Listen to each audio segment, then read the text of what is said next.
Ladies and gentlemen, we welcome you live to episode number 25 of the Primetime Rundown right here on the Eastern Observer and the Blackjack Media Networks. I'm joined by my guys, Tyler Adelle and Nick Partain.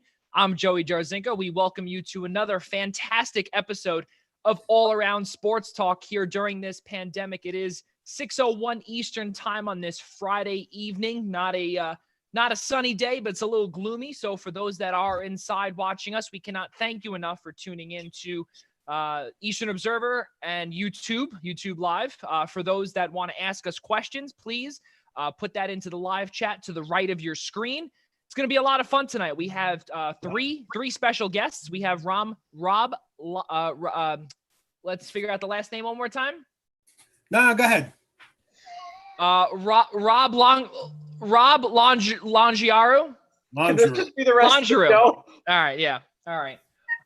So we have Rob Longiaru from Golden Stick Wiffle of New York. He'll be on starting at 7 p.m.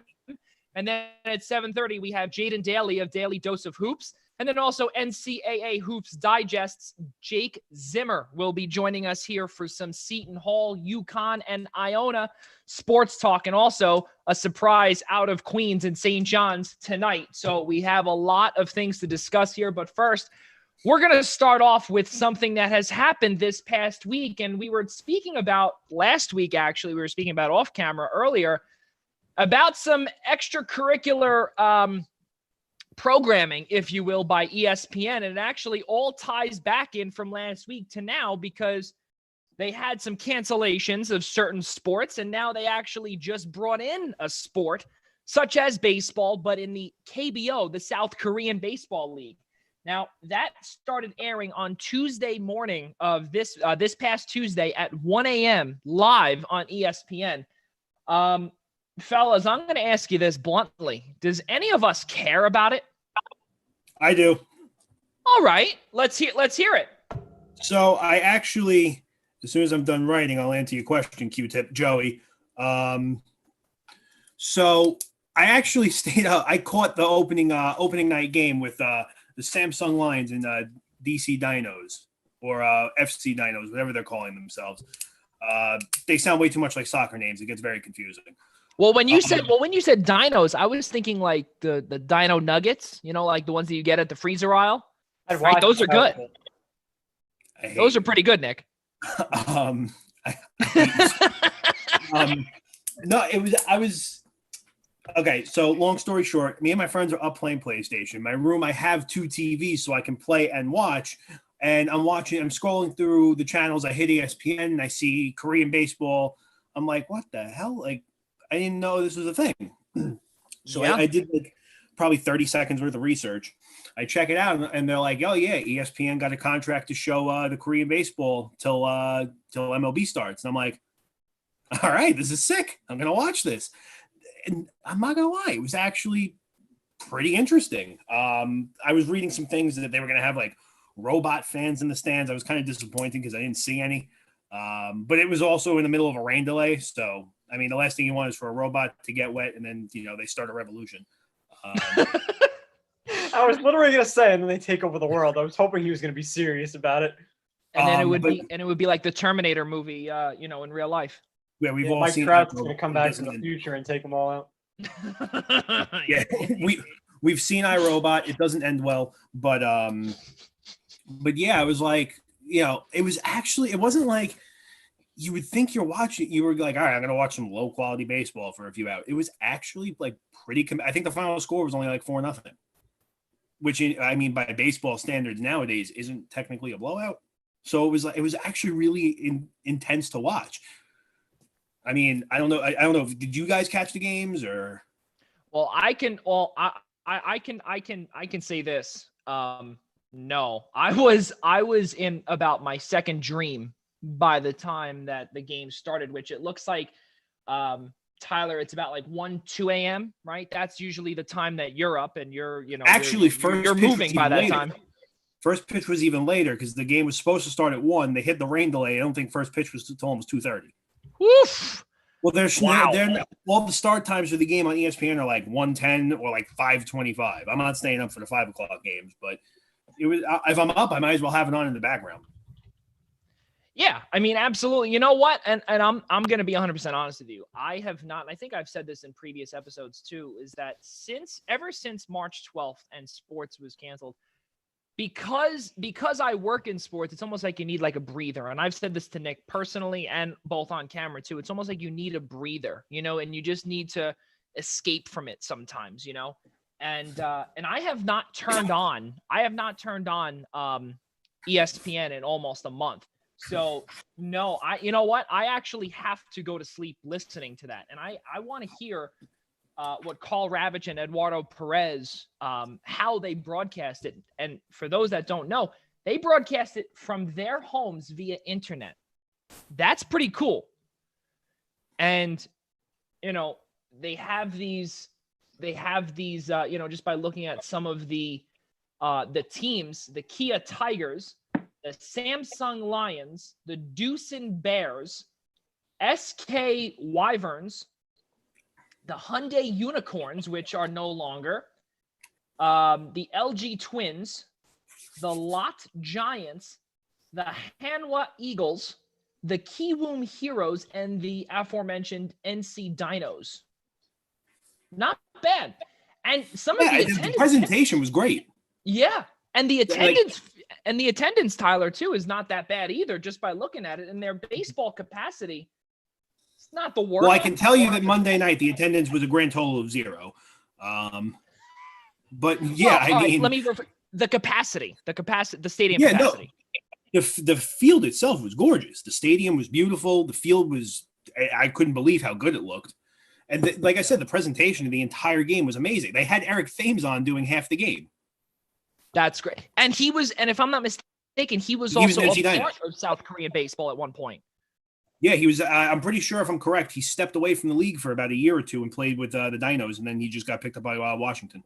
Yeah, that's really, really, really cool. So yeah, no, and it says that the KBO league is the most popular sports league in South Korea. I mean, how many other sports leagues really are there?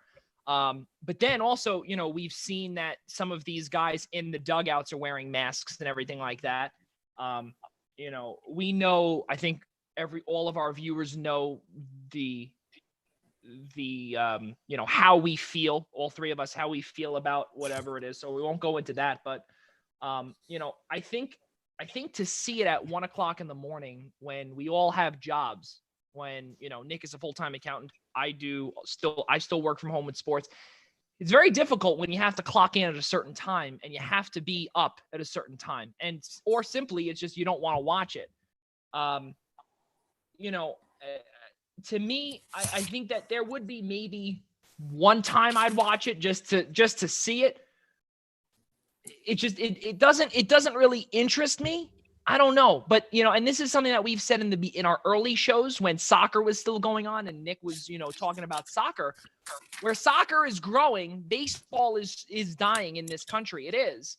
So and with the lack of live programming, ESPN and Mickey Mouse and Disney had to hop on it, and they hopped onto something. Hopefully, it'll work out for ESPN and the Walt Disney companies, but who knows? There's a lot of if, ands, or buts, because if one person gets sick on there, then everything quits.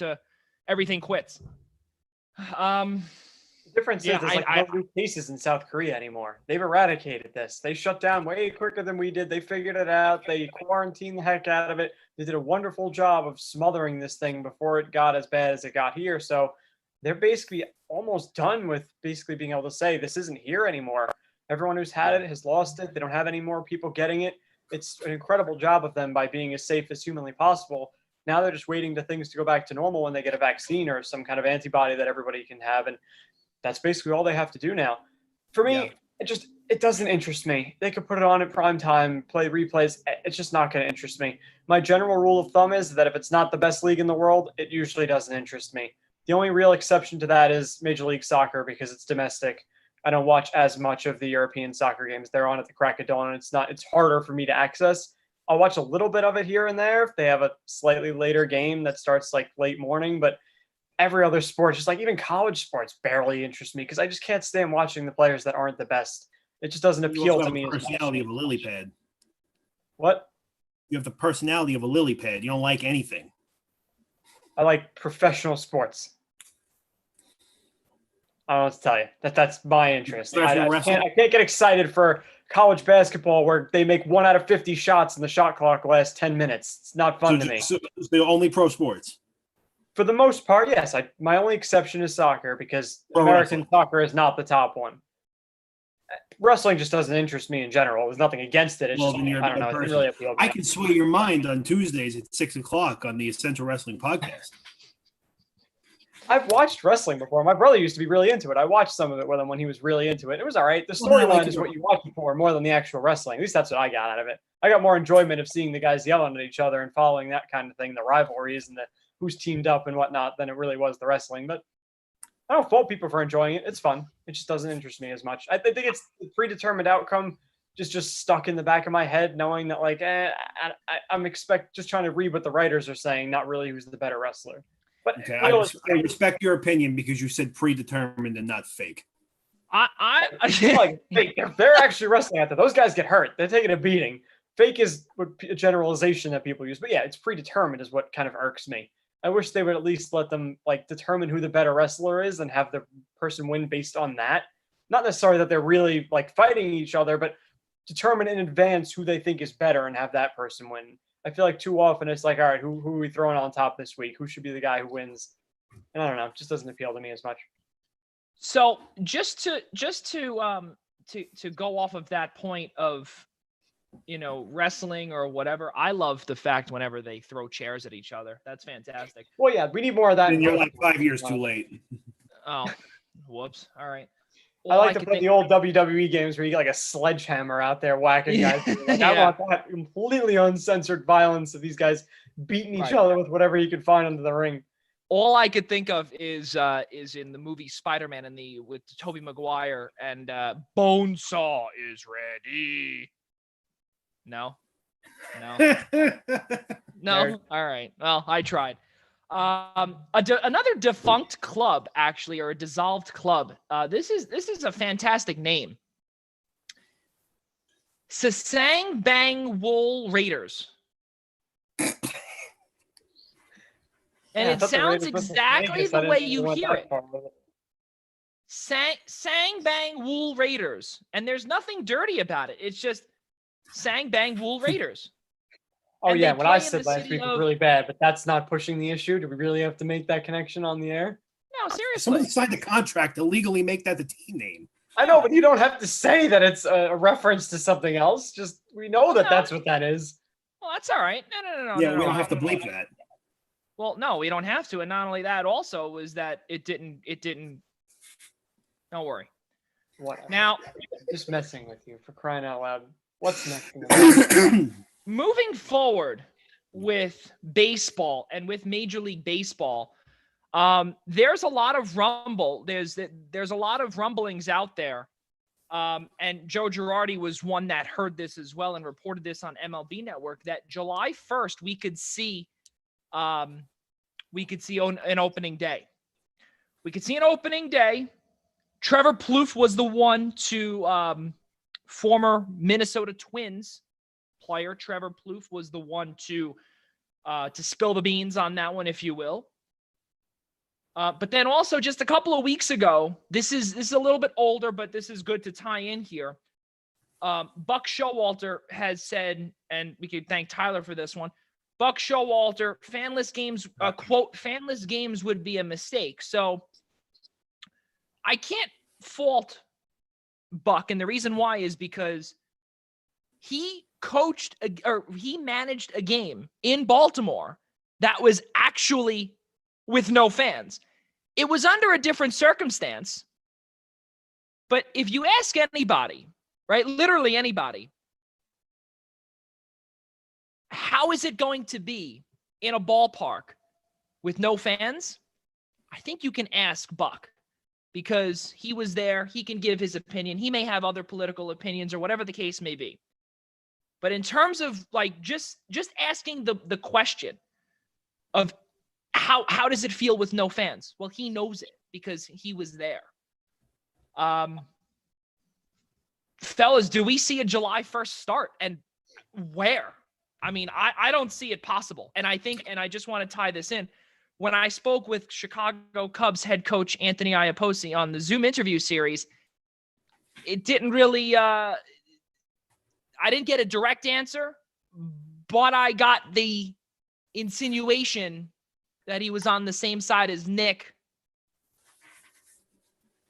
Yeah, that's basically all I'm going to say. And I think that's really all I have to say. Yeah, it's one of those things where it's hard to say right now. It's hard to say anything but no, because all these people are coming out with, they're going to play July 1st. Players are going to report June whenever for a repeat of spring training, whatever you want to call it. But that's all we're hearing. Like, you haven't heard anything past stadiums, past the realignment. I know some people that have floated around that teams will be allowed to play in their home ballparks with no fans. I heard, going back to the neutral sites, but past neutral sites, as far as like a verified source being ESPN or CBS Sports, you haven't heard anything past neutral site location. These other outlets haven't even entertained the idea of playing in their home stadiums. So it's hard to say yes when you're now less than a month away from when these teams are supposed to report for abbreviated spring trainings. And where they're not going to go to the Sandlot. I mean, like, they got to have somewhere to go. They can play games in cornfields, why they can't play in a Sandlot? Because they can play in the cornfield and make a boatload of cash out of it. And it's, you guys both know where I stand on the whole thing. Like, I want to see them come back as soon as they can, as long as they can do it safely. But there's so little information about the stadiums, little and everything else, that I have to say no right now, that I don't see it. Yeah, Tyler hit that part on the nail. There's so much of this that would have had to have been worked out behind the scenes for this actually to work. What a manager like Buck Showalter, he might be old enough that he's a high-risk candidate for the virus. Is he really going to risk getting on the bench? We've heard this about NBA coaches. Like, that's a major thing that has to get worked out. Are they going to have him in a booth with a headset? Major League managers have never had that. And going back, Trevor Plouffe kind of angered every Major League Baseball reporter. It was really funny when that came out, because he came out and said, this is a done deal. They have this plan. We just have to see if they execute it. And everyone yelled at him going, no, the plan isn't ready. It's a proposed plan, just like everything else. You're wrong. It was really funny to see him create like a major storm by thinking he was breaking something, but instead being wrong about it and pushing it too far. And realistically, I think that's all it is. It's another plan that they've drawn up. They've talked about. They're trying to figure it out. But I think you guys are both right. There's just way too many things that would have to be figured out to the nitty-gritty that I just can't imagine Rob Manfred has been on top of. Like, Rob Manfred, he has no clue what's going on. He threw that date out there and told people try and get this to happen, and it's probably not going to happen. I'd say I'm going to piggyback off that for a second, going back to the whole Buck Showalter thing. You have a lot of managers. Forget managers. You have scouts, base coaches, owners and GMs that are all in that age range of, like, this virus can do a lot of damage. Like, Buck Showalter is an example. Joe Madden, who Dusty Baker was just picked up by the Astros, and he's got enough problems to worry about this year as is. He's got to worry about his players being thrown at all season and all the drama that's coming at him, and now he's got to worry about the stupid virus. And he has to also make sure all the umpires standing right there next to the catcher and batter. They're not usually young guys. Yeah, and it's like, you figure at first base, second base, third base, you're an umpire, you got a reasonable amount of distance from the players.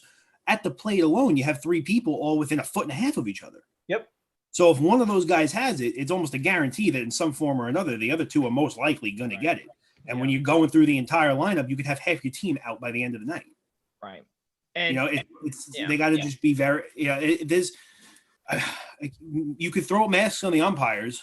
It's not like they're running around in circles. I know it's not practical. I'm just spitballing ideas. Right. You could throw masks on the umpires.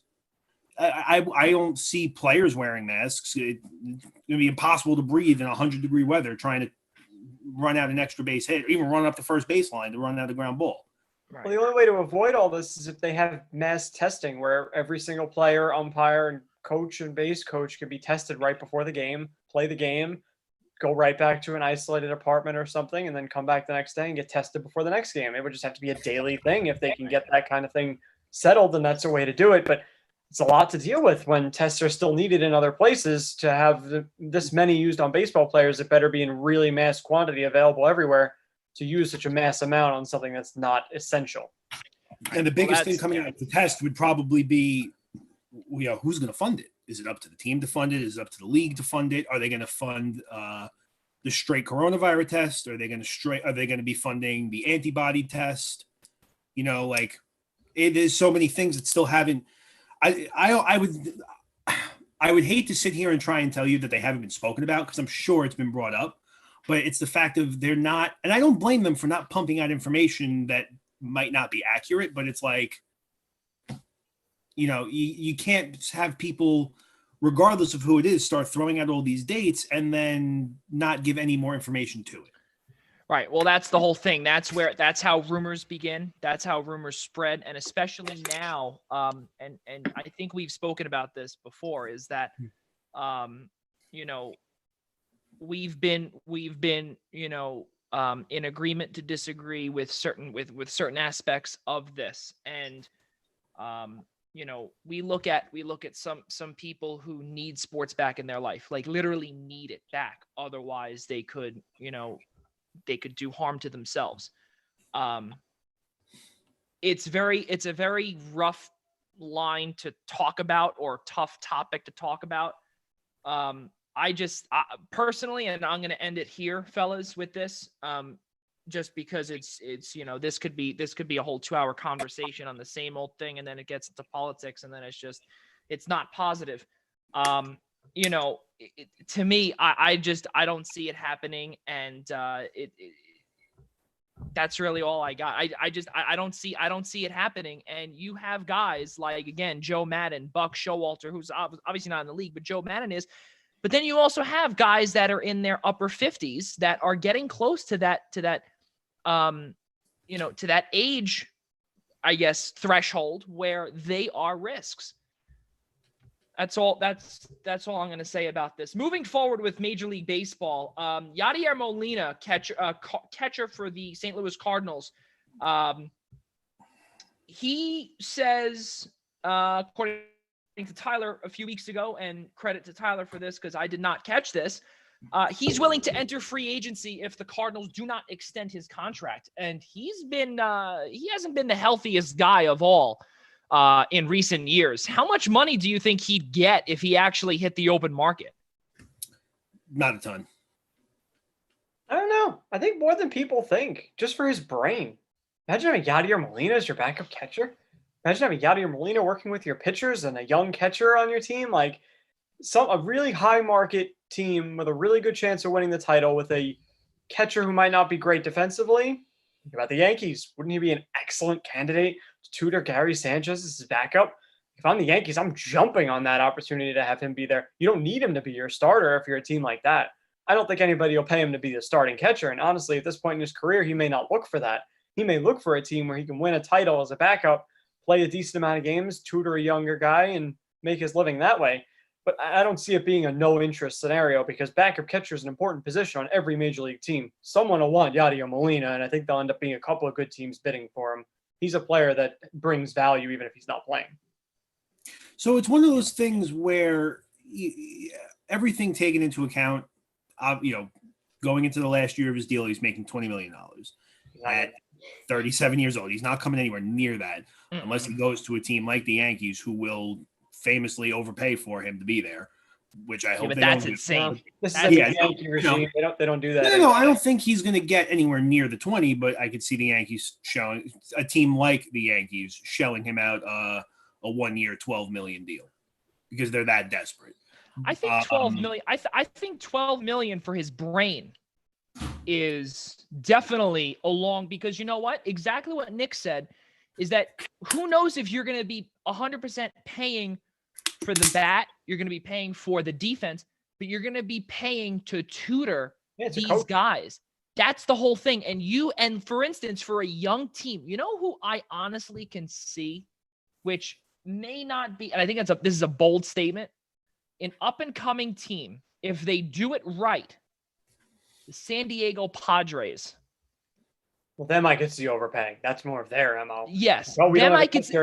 Young pitchers, let's go out and overpay for Yadier. That I could see them giving him a deal. Right. I could see them giving the deal, but the way that I could see it is because their pitchers they have not had good pitching. The last time they got had young guys coming up, they got some names that are about to hit the show. They could be very much helped by a Yadier Molina. That's what I'm saying. And to to continue with my point is that they have not had good pitching or even in the pipeline since I don't even know when. They had James Shields. They had James Shields when they traded for him. Remember that? I remember that. Did you see the replay of the Bartolo home run 100 times yesterday? Right. It was great. Exactly. Yeah. So you have a terrible pipeline for pitchers, and now you have in the Padres system, and AJ Preller has done a fantastic job rebuilding what they sold years ago. When, if we remember correctly, now they had Matt Kemp, they had Justin Upton, they had Will Myers, B.J. Upton, Melvin Upton Jr. They had they brought back Chase Headley at the time. So now exactly. I know. Laugh. I know. But that's just facts. But now they're finally being able to do something. Yeah, my gosh, they overpaid for Eric Hosmer. So why wouldn't they overpay for someone like a Yadier Molina who can be a humongous help to a pipeline of pitchers, as you said, Nick, that are ready to hit the show? That's just my 2 cents. Anything else on that, fellas? I mean, there could be some teams that desperately need him. I do see the Padres as a team that needs him, or a team that could definitely make a very good utility out of him. I don't think overpaying for a brain is worth it to have a guy who's only going to catch maybe twice a week, maybe once a week as a backup. And you also got to think 38 years old, 38 years old, the catcher. It's like, you know what I mean? It's like, usually this is the part of the year where it's like, oh, they kind of go to first base. Well, right. That's where I had one other thing I wanted to mention. I don't know if he would even want to go to the Padres. They may make him the biggest offer, but this stage of his career, you're right, Tyler. He might just want to be on a good team and play as a backup and accept. That's my thing. At this point, pushed somewhere, even though he's making more money to play more, he might just be like, you know what, Padres are offering me more money, but I'd rather take half of that on a 1-year deal to play for a Yankees or a Dodgers, a team that has a good young up and coming catcher, and be a tutor instead, and put less stress on a 38-year-old body and not have to be pushed to play that much. Well, that's the thing. At this point in his career, how do you not, after how many years has he been in the league? Over 12. How do you not look for a 12? I think it's over 15. Yeah, something like that. Yeah. Yeah. How do you not look for a championship at this point? Well, because he's won some already. That's the only argument there. He's right. won a couple titles, so it might not be as important. No, I know, but it's like, how do you stay a day? Yeah. No, I know, but it's like, you see how many people always want to go out on top and retire as retire a champion. It's like, do you blame him if he doesn't? I mean, do you blame him if he does that? I personally don't, but yeah, it's gonna come down to personal preference. The only thing that I could think of, if Tyler, if that is, to piggyback off of what Tyler said, if he wants, or what Nick said as well, if he wants to go to a contender, the only team that I see that would be feasible, if he wanted to go to the National League, let's say, I haven't even gotten to the American League yet, would be the Phillies. Put him behind JT Real Muto. It's tough, but their pitchers, they're not the greatest in the pipeline. But I think that he could still bring some, like, a good culture to that locker room, which really, when you have Bryce Harper in the locker room, it's all about me. Okay, well, we'll see. But Joe Girardi and Didi Gregorius might pump into there. Who knows? We don't know. There's like I said, there's plenty of teams that are out there that will be vying for his services, plural. If St. Louis does not want to re-sign him, which in my opinion, I think would be a complete mistake, even at a small offer. Moving forward with baseball, this is just in local news for those that are listening. Similar to the Cape Cod Baseball League, for those that do not know, that is the Summer Collegiate Baseball League. Down here on Long Island, the Hamptons Collegiate Baseball League, which is like the equivalent of the Cape Cod League, was just canceled this past week. So now I'm almost positive there are no summer baseball leagues being played. I think that the Hamptons Baseball League was the last one to officially announce that they were finished for the year. So that's definitely some sad stuff. Both Tyler and I know about that very well. We're going to be working with the league, doing some stuff with it. The three of us were going to be doing some stuff with that, but unfortunately, that it will have to wait until 2021 would be, I think, a lot safer and healthier for all of us. But moving forward, football time. It is 6:31 though here on the East Coast, and it has been a long time, fellas, since we have done a sports update. It's been a while. Well, let's see. Oh, there are no sports updates. Okay, great. So now that we've gotten that complete, let's. Wait a minute, I got it. Hang on, I have something. Hold on. I got an update. Okay, let's hear it. The 2020 MLB draft is going to have 5 rounds only. That's the number that they settled on. That had been talked about for a while now, how many they were going to go. GMs didn't want it to go that long. GMs wanted to get it pushed back. Apparently, the league is intent on still having it in June, and 5 rounds is the number that they've settled on. So good. It should be less than 40. What, you mean you don't want to see your favorite team draft Russell Wilson again? Say it again. You got cut off there. You don't want to see your favorite team draft Russell Wilson? No. Or some other guy who has no chance of ever playing? I'm good. No, in round 39? No, thanks. I'm good. Yeah. So now the NFL, ladies and gentlemen. So that was your 631 update presented to you by Ed Randall's Fans for the Cure. Log on Ed Randall's fans for number 4 thecure.com. Brought to you by Nick Partain. Thank you, Nick, for that little nugget there. Ladies and gentlemen, just last week after we were done here, after episode number 24, I believe it was the day after, Andy Dalton signs a deal with the Dallas Cowboys. 1 year, $7 million. $3 million of that is guaranteed money. I mean, hey, listen. I think, and I was actually on another show on the Blackjack Media Networks, and someone had asked me, and they said, is the pressure on Dak? Who has more pressure in the NFC East, Dak or Carson Wentz? And I had to say Dak, and that's not biased. That's just because, and I think Nick said this too, if you're not paying, or if you're paying $40 million for a QB that is subpar, and you have all of these guys around him that can do the job, why can't you have Andy Dalton, who can do it? We've seen him do it. Why can't he be the one to lead you with a whole ton of weapons and a better head coach? No, nothing against Marvin Lewis, but it's all on writing. He could not get past the wild card round. Mike McCarthy has won a Super Bowl. There is no commitment to Dak Prescott after this year. Neither is Andy Dalton, though, but you never know. He could be called on to Jerry Jones's yacht and say, here, sign another another contract or something like that for maybe a little bit more money if he can get it done. Let's hear your thoughts, fellas. Andy Dalton to the Cowboys. What do we got? Well, I think based on the hypothetical you brought up, I think you're wrong. I think there's more pressure on Carson Wentz. His team won a Super Bowl without him. His team just drafted a quarterback in the second round. There's a lot more heat on Wentz all of a sudden, where he was kind of being handed everything and everything was okay. And Nick Foles is gone. For a minute, he was off in the clear. Everything was his. And now they've all of a sudden drafted a guy. I know he has that big contract, but we just saw Nick Foles' contract got traded. This kind of thing happens. He should be very afraid for his job. And you mentioned about Andy Dalton. It's a 1-year deal. Dak is still the franchise guy. I can't imagine a situation where Dak is pulled for Dalton this year. It's just not going to happen. Dak would have to get hurt. Is the only way he'd lose that job, and Dalton would have to play phenomenally after that. But that doesn't put pressure on Dak, because Dak's not going to lose his job, I don't think, for performance. I really can't imagine it. Dallas just took a chance that not a lot of teams get to get a very cheap backup because he wanted to go home, who's also starting caliber. Like, he's now the league's best quarterback.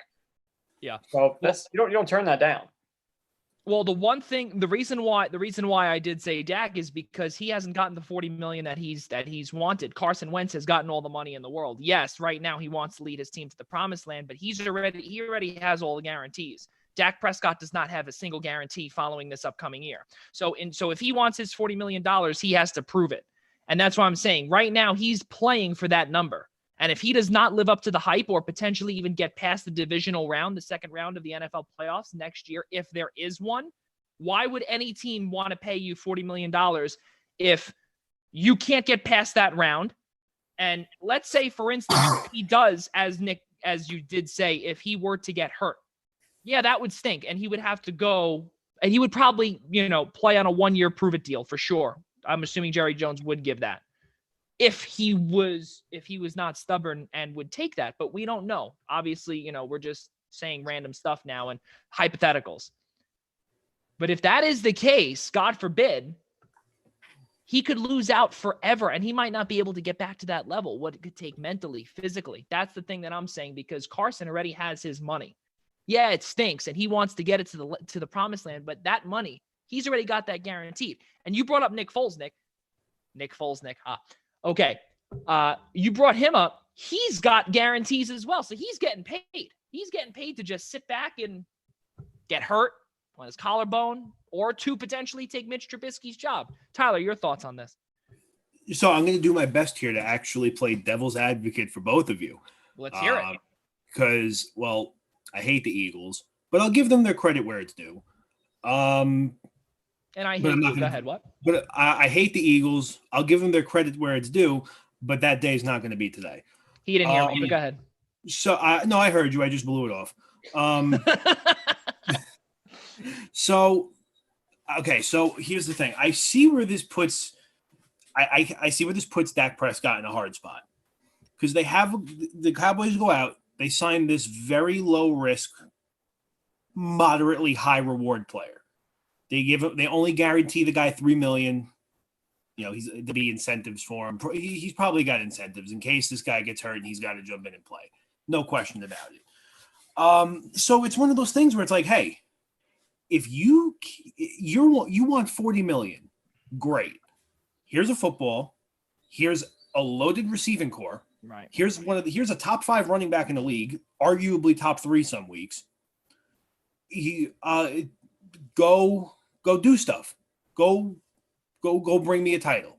But if you can't and you fall short or you get hurt, there's a guy right behind you who's played in the league for quite a while who knows what he's doing. I have no problem putting him in if you bleep the bed. So I see where this definitely puts Prescott in a situation where he's got to take extra care of himself. He's definitely got to work a little. He's got to work harder than he has been to make sure he's maintaining his starting job. Because the first time the Cowboys hit a losing record, with the exception of the first couple of weeks, 0-1, I don't think they're going to pull them out immediately. You see them going 1-2, 1-3, 0-3.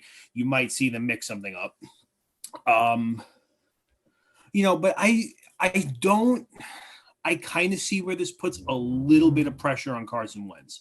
The thing with him is that you got this guy who signed a contract that was extremely backloaded. I'm talking about the first year of this deal, he didn't even crack 7 figures. He barely breaks 7 figures the second year, which is this year. He's going to be getting that 1.38 base salary. Next year is when he really starts getting paid. He's getting that 15, 22, 20, 21 million. Remember, he does have the option to opt out after the 21-22 season. Looking at Carson Wentz's injury history, how much he's played, and the money he's getting, if the Eagles don't release him already, he would be a fool to opt out of this contract. No question about it. It's definitely one of those things where it's like, it's definitely harder to put any pressure on Carson Wentz, but at the same time, it's like, look, you can't stay healthy. If teams are willing to pull out their guy, we can pull out our guy too. So, right. Yeah. It's the same. Hey, it was the same deal with Eli Manning last year to a capacity where, hey, he couldn't. Hey, look, if you can't play and you're not going to perform, we're going to give the new kid a shot. And ultimately, Daniel Jones got a 12-week shot. And don't get me wrong, he played pretty well. And I for me, it's with my own team, I'm very biased to start calling for heads after the first season, especially when he jumps in week 3, and his last game is week 15. They let Eli Manning finish the season. So it's I get it. No. They had Eli week 15, I believe it was, in Philadelphia, and then Daniel Jones came back to finish the year. But yeah, no, you're good. Okay. You're good. But still, like I said, it still proves my point about Eli Manning, 2 Super Bowls, right. 2 Super Bowl MVPs, had like the 4th longest active starting streak or the longest? Yeah, the Iron Man streak, yeah. Yeah, and again, I understand that the Giants front office is for lack of better terms, shaky. But it's still like, hey, if you're not going to produce, we're going to put the kid in. And it's the same thing with Carson Wentz. You get hurt, you're not producing, you fail, you fall short of the expectations, the kid's going in. So I see where the pressure is on Dak Prescott to be like, you want all this money, produce, or Andy Dalton is going in. And if he does well, he's staying in. So I see both sides of the fence here. Yeah, it's just to me, the way I see it is that we are getting quarterbacks left and right that can still do the job who are unemployed right now. Mm-hmm. And when I say Cam Newton will most likely have a job, if you tell me that he will not have a job come August, you'd be crazy to not hire Cam Newton, even for just a backup role. I understand that Cam Newton wants money. He does. But let's be real. You're not going to get that starter money. And most likely you're not going to get top tier backup money because Andy Dalton just set the market for that. And that was pretty low. That was $7 million with $3 million in guarantees. Unless we see an injury in preseason, again, if there is a preseason, then Cam Newton might be sitting on the couch, which really, let's be honest, folks, this year's quarterback class in the 2020 NFL draft was extremely unbelievable, where you have guys like Justin Herbert, Tua Tagovailoa, Joe Burrow. Guys are going to be coming into the fold, and they're going to be most likely starting. There's no room for him to start right now or potentially ever again. We may have seen the last of Cam unless we have an injury, but that's the way I look at it. And I say to myself, well, you have guys. It is so competitive. And it's in any business, any sport, whatever the case may be. And the same thing goes with Dak. You want that money? Go out and get me a Lombardi trophy. Go out and get me to the Super Bowl. Go out and do whatever. You don't pay these guys. And you know what? And I look at it like this. We spoke about the Rams last week. Or I think we did. If not, then I'm a little off. I do apologize. My days are all together. The Rams, they went out and they went to go pay everybody before getting a Super Bowl. Because they basically bought their way. They basically bought an NFC championship. Well, now look where they are. They didn't buy the championship. Those guys were signed for after that. They already had them under contract for that year. They were all extensions. Well, right, but it wasn't like they were a bunch of one-year deals. They were guys there with some tenure. But you also had, and for instance, we've brought this up before with Brandon Cooks. When you have a man like Brandon Cooks, who unfortunately has not proved a single thing, and I know we spoke about this last week with him being wanted, right? Yeah, he's wanted. But for those that have not proved themselves or gotten some sort of hardware or done whatever and had one good year, why are you getting signed to this top tier money? Yes, Nick, we brought this up last week because yeah, he is good. Is he worth the money when he's healthy? Yes, he is. But again, why am I going to go out and go sign Dak Prescott to $40 million or whatever he wants when he has done nothing? When he's brought them to an NFC champion, was it an NFC championship or an NFC division? No, it was the divisional. That was year number 1 against Green Bay. And it was a good game, mind you. It was a fantastic game. I remember I was watching in Los Angeles. Fantastic game. But he didn't get them over the hump. So that was his freshman year. Okay, his sophomore year wasn't that great. And now we're 4 years in. Time to prove it.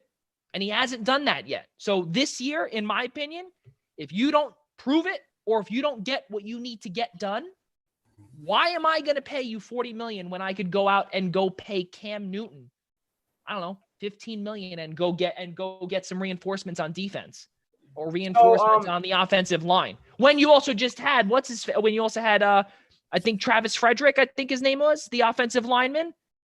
Yeah, he's out. You're right. Right, exactly. He retired all of a sudden. And that was like a Luke Kuechly type thing where he just retired off the cuff.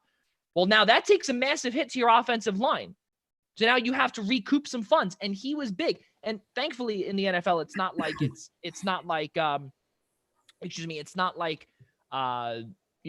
the NHL where it's a recapture penalty or anything along those lines where, you get docked the cap hit or dead money for a retirement. It's not like that at all. So that's the one positive. But again, you still have to recoup and get some money and get some reinforcements in there. So what did Carson Wentz win when he got paid? Well, see, that's the whole thing. I never agreed with that contract. I'm going to tell you this. No, you're right. Dang. 0. I never agreed with that contract. I didn't. So, but that doesn't mean it doesn't happen. Dak doesn't have to win a playoff game this year to get paid. You're right. It doesn't happen. Great game. Their offense is great, and he's still a good quarterback. He's going to get paid.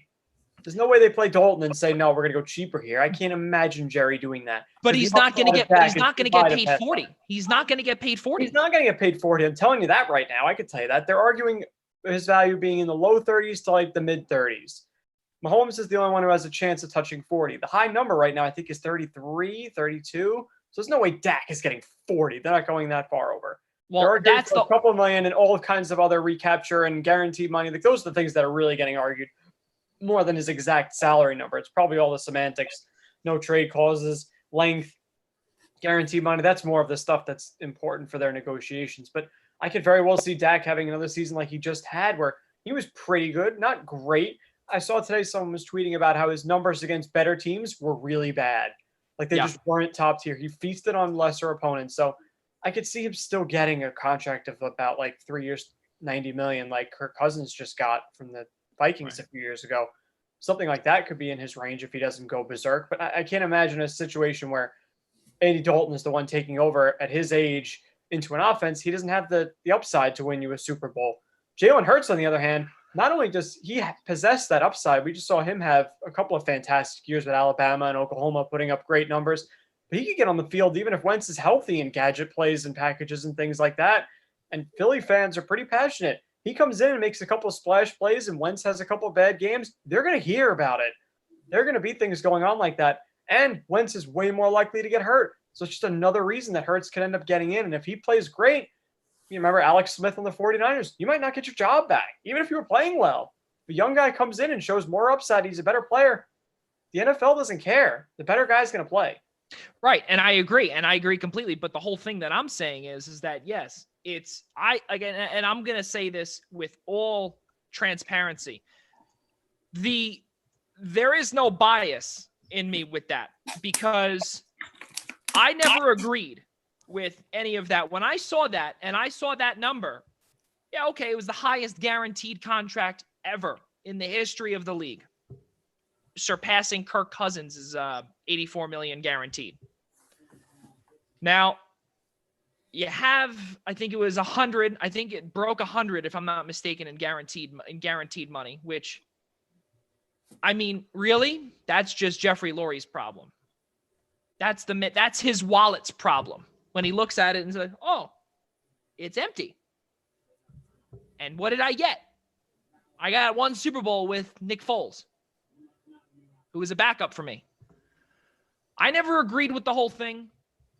I didn't even want, and I'm going to say this, I didn't want Carson Wentz. When it was Nick Foles or Wentz, I wanted Foles. I wanted Foles because it just seemed like he was a little bit more durable, which, again, is an absolute joke because we look back to last year and he broke his collarbone on play number 3 against with the Jaguars. And he would have been cheaper about that much. There's a lot there's a lot of politics that you're going to be seeing here. You look at the schedule for the Cowboys. They start off in LA, the Rams, they open up SoFi Stadium. Then they come home. They have their home opener against Atlanta. They have a pretty favorable schedule. And I think that this favors Dak Prescott as well, because you have Atlanta, a team where they strip their whole defense. You realize the Eagles and Cowboys have 85% the same schedule, right? Yeah, I'm looking at it, but also there's only two teams that they play different the whole year. Yeah, no, I'm well aware. But the one difference is that home and away is a massive factor. And the Eagles host Seattle, which they never win against Seattle, either there or at home. So it doesn't matter. The Cowboys go to Seattle. They welcome in Atlanta, which the Eagles do not play Atlanta because they welcome in New Orleans, which is even harder. They welcome in the Rams. Nick, your thought. I see you're questionable. I'm trying to figure something out here. So wait, they play the whole Seattle division is what you're saying? Okay. Correct. Yes. I was just trying to put that together. I'm like, wait, how did they both play Seattle, but only one plays Atlanta? And then I'm realizing it was different divisions. Yeah. I'm just trying to connect the dots in my head. Yeah. So then, right. And then the Cowboys welcome in Arizona. They welcome in Pittsburgh. So they have the home field advantage there. And Nick, we were also talking about Arizona too, where they could be, and you thought that they could potentially start off, a little hot. And they're in Baltimore. They're at Cincinnati. They welcome in San Francisco. A lot of these favorable matchups that are pretty good in favor of Dak. That's why I'm saying that just by looking at this schedule that was released last night, less than 24 hours ago, you got to think to yourself, yeah, there's pressure on Wentz, but this schedule here is just it's screaming that the Cowboys should win this division. Hands down. And home and away, it really does make a difference. Yeah. Anybody? But but the games that the Cowboys have home, the Eagles are going to be on the road, and vice versa. The Eagles are going to have some games where they're at home against teams that the Cowboys would rather have at home. Like, it's all going to even out, really. The schedules are razor thin of difference. I don't think that's going to play into this at all. The legendary Don Shula passed away at age 90 this past week. Our condolences out to the entire Shula family, to the Miami Dolphins family. Don Shula brought the Miami Dolphins their first ever Super Bowl. There's really not much more to say. I mean, he's a legend. He is one of the best head coaches of all time. I can't say the best. He was the best until Bill Belichick came in. Yeah. The only undefeated season. Yep. The only one. Yep. And that was the year they won the Super Bowl, obviously. Really sad. Dolphins? Yep. I believe so. Yep. So again, from all of us at the Eastern Observer, a very difficult time for the entire Dolphins family and Don Shula, or for the Shula family as well. So our condolences out to their family. While we're on the subject, I didn't put it on the prompt. It literally just happened like an hour ago, but Woody and Christopher Johnson, the owners of the Jets, their mother passed away today too. Our condolences out to the Johnson family as well. And a little side note, everybody, but 2020 can go to the rear as soon as possible. It's a rough time, that's for sure. We got about another few more minutes until Golden Stick Wiffle Ball Rob comes in. And right now we look and we see, speaking about the Jets, we're going to piggyback off of that, what Nick said. Have we seen the last of Quincy Enunwa? And it stinks because Quincy Enunwa had a ton of upside. And the reason why we bring this up is because Josh Bellamy and Enunwa were both placed on the PUP list, and that will eventually transfer over into the injured reserve. They both can't play, and Enunwa has had some neck injuries the last couple of years where he has not been able to even work out, do anything. So I don't know, guys. I think that, when it's a neck injury, you have guys like, it's very difficult to come back from a neck injury and play at 100%. Yeah, I don't see him coming back. It's too big a risk at this point. I thought he might have a chance of being healthy for this season, but it just never materialized, and I can't imagine he puts his body on the line. Just obviously, neck is as serious as anything you're going to have.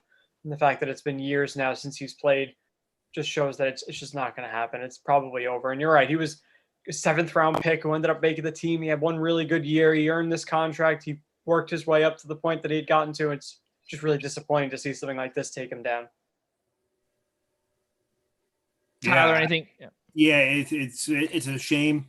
You know, I obviously don't care for the Jets, but he was definitely one of the few glimmers of excitement, or I guess you could say hope, that the team had for a little while, that things were starting to go the right way. Obviously, this was before guys like Jamal Adams and Darnold showed up, but he was like the beginning of light, the light at the end of the tunnel for that team. So it's kind of it's a shame to see. It's a higher probability than not that he's not going to play again. So with that being said, we do have another couple of minutes. I do want to just get to one more NFL topic, which just happened this past week. It came official from Commissioner Roger Goodell, most likely from his, let's call it, home office in Bronxville. The NFL international games, Denver versus Atlanta, will now be played in Atlanta, and every other game that was slated to be played overseas and also in Mexico will now be played at each other's home sites or at their respective home building. It's all being now going to be played domestically. A good idea, bad idea, smart idea. I'll start first and I'll say it's one word answer. It's smart. That's just me. Yeah, it makes sense. There's no reason to have them travel with this whole thing going on. We don't know where any specific country, including our own, is going to be when that time comes in the fall. So it's easier just to make everything simplified and keep everybody here. Travel bans could still be up in certain places. Who knows what's going to be happening? You just can't predict it. So simplify everything as much as possible. So, yeah, I think it's definitely the right move to make right now. There's no arguing that. I'm sure depending on how the season plays out for some of these teams, you might see some of the more miserable fans come out and start complaining that, certain teams had an advantage of having the game moved to their own stadium. And it wasn't, it turned out to be a lopsided game. But I mean, if we want to be real, the diehard fans are traveling with the teams to Mexico and London to see the games anyway. So it's not going to make that much of a difference. Yeah, and you did have, and I will say, you did have a lot of fans that would come from the United States and go abroad to England, that would go to Mexico. And they did really well, especially in London too, when they went over there, because you have a lot of residents over in London or Great Britain, and they've now become American football fans. So it's definitely a loss to them, but it is the advantage of the players, of course, for their safety and everything else there. So a shame, but we won't be seeing any 9:30 a.m. games anytime soon, which, as we just saw Nick rolling his eyes, he didn't really like anyway, because he usually sleeps till about 10:30 anyway. But give or take, if you will. But yeah, no, for me, those days were very, very long. So we will not be seeing that till 2021. Yeah, I get that mixed up. All right. Well, it is Golden Stick Wiffle Ball time, ladies and gentlemen. For those that do not know, we have partnered at the Eastern Observer, have partnered with Golden Stick Wiffle Ball. Excuse me. And it's been a lot of fun. We've had fantastic guests on, such as Anthony starts with an M, his last name. No, it does not. All right. Well, we had them on. We had John DeNaro on. We had a whole bunch of guys on. So now we got Rob on. Rob, how you doing? Gentlemen, how are you? Good. Tyler, take it away. Rob, what's going on, my man? Doing well, gentlemen. How is everyone? We're all doing all right. Doing best we can. For those who don't know, this is Rob Longeroux, co-director of the New York region for Golden Stick Wiffle Ball, also the owner of the New York Hammerheads, one of the more successful teams in the league. Rob, obviously you're doing all right. Doing some bird watching?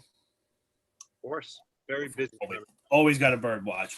So I think one of the big questions that most people in the league want to know, because there hasn't been anything official released, May 17th. Am I going to be the bearer of bad news? I mean, I'm going to just announce what we pretty much assume at this point is that we're likely not to play. The reason we haven't officially canceled is because we haven't actually gotten official word from anywhere. And that's kind of been a problem throughout this whole thing is depending on where you are, when you are, no one really has the right answer right now. And everything's projected. And the way we saw it, Anthony and myself, the other director for people who don't know at home, decided that no one's really doing anything else right now. So if we had to cancel the week of, that's really not an issue at this point. And if it happens to, go off, then, we play. And if people don't show, it's fine. I think from a safety standpoint and from a logistical standpoint, it's just not going to happen. And we're looking at June at this point. Yeah, it's very hard to, as a player or an outsider to start pointing fingers at anybody, being from the town, I guess working with the town as far as whether we can even get on the field or not. They probably have 100 things running through their heads. You and Food Man, Anthony Dioria, have 100 things running through your heads. I'm sure, myself included, have people probably texting you every day. Yeah, it's overwhelming. So it's hard to point fingers, but obviously, if we got to skip a week now to keep everybody safe and have a full attendance in June, it's the best move. Yeah, I mean, as a player, I mean, the reason I do this, I'm a player first. So the player in me wants to play, right? I mean, ask any ball player, ask any college athlete, high school athlete, they want to be out there and playing. But at the end of the day, you think about what is going on and, it's just, even if it's allowed, quote unquote, you still almost feel uneasy at the very beginning. So we'll take it slow, and all our players are here and we're ready. And I think it's kind of been a unique time to be able to do content like this, where normally we're so busy with everything that's going on, not even only in your real life, but within the sports leagues and all that we have a little more time to talk.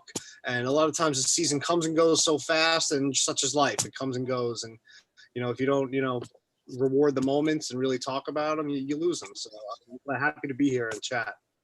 Yeah, I mean, like I said, we're definitely glad to have you. Definitely open up a new group of people to the league. Obviously, we're always looking for teams, always looking for guys to come to the golf season.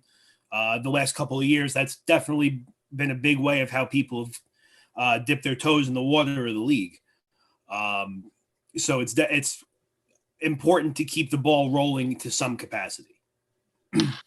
So with all the depressing talk out of the way, so tell everybody about your team. My team. So like I said before, I'm a player first. So the reason I run the league is because I, originally started, playing hardcore and had to find another vehicle to play more competitively outside of the backyard. So once I found different tournaments and things and found Golden Stick, I co-ran it for a couple of years, and then Anthony and myself took it over. But in my head, that's why the way we run things is very player driven, because the guys who run it are still playing. So my team at this point is highly competitive. We actually won the regional title for the first time in 11 years. We've been running it. This will be our 12th year in 2020, and I finally got over that hump. So I'm happy to have a really solid team. I'm keeping Tom Polly, who's one of the better players around. He's getting older in terms of wiffle age and in terms of adulthood. So he obviously has a lot of other endeavors going on. He has a semi-music career. He's a junior engineer. He's got a girlfriend and a life and the whole deal, just like everyone in this league. So that's kind of what makes wiffle ball unique, is we all come from different walks of life and have a million different things going on. So squeezing wiffle ball in on a weekend is kind of just an interesting little caveat to everyone's life, but it's interesting in how competitive we are. So I did add, basically Hall of Fame players in Ken Rogers Jr. and Senior. So a father-son combo. Another awesome thing about wiffle ball is the all ages capacity, the family unification type thing, because that's where you grow up playing with your grandparents, your brothers, your sisters, your uncles, all that stuff. So kind of a cool thing. I've played with Tom for a very long time, and the Kennys obviously don't need any really introduction, but they are a father-son duo who, or 20, 25 years apart or so, and both mash the ball and are amazing humans, which is another amazing thing about our league is just have an awesome crew of characters. Characters is what they are. Yeah, I mean, I've never had the opportunity to play with junior and senior. I hear nothing but great things about them. I was lucky enough to play my first season in the league on the same team as Tom Polly. It was me, him, and you might know this kid, Chris Bayo. So yeah, it was definitely. It's hard to argue that Tom Polly's, he's absolutely top 10 in the league, and some weeks he comes out top 5.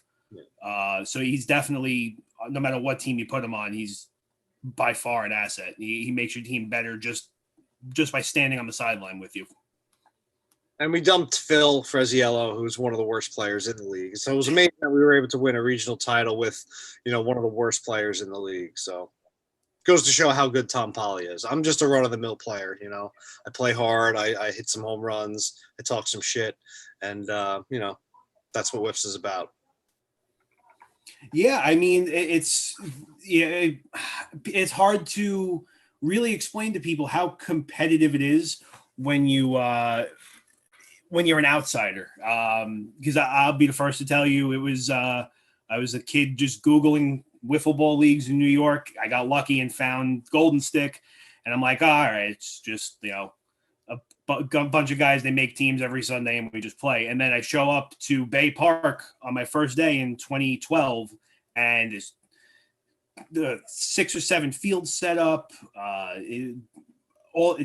uniforms, these moonshot bats. I had never seen a $100 plus bat before in my life. It's like you walk up and you're like, all right, this yellow bat can go in the dumpster. And it's just it's nuts. Yeah, I mean, we've tried to make this wiffle ball circuit more than just a game of wiffle ball. It really is taken way too far, like our tagline is, and it's really about uniting people from their backyard into an atmosphere where others are playing, just like a softball league. Because you know what, people know softball, and really a wiffle ball league is the same thing. It's definitely has a niche talent level or a niche skill set, but all that can be learned, and there is just a steeper curve because you don't play wiffle ball in gym class. You don't learn the quote unquote fundamentals of wiffle ball at the level that we play. Everyone may know how to play with the yellow bat in their backyard, but the style that, and not just our style, there are other styles all across the country that are played, and any outsider who is not used to being outside their backyard definitely takes a step back and says, whoa, these guys might throw the ball 90 miles an hour. They might run the bases. They might scuff the ball. They might use big bats. There's a million different ways to play the game. And that, to me, that's what, whenever I have these conversations with quote unquote outsiders, I just want to, reiterate how amazing the game is because of that. I would never force the way that we play on anyone. It just works where we are right now, whether it's our summer league, our fall league. And again, it's what I love to do and what 100 other guys on the island like to do and beyond. So it's a pretty cool thing. So one of the things I had been talking to Food about a couple of weeks ago was bringing new teams or players individually into the league and essentially keeping them, which obviously gets kind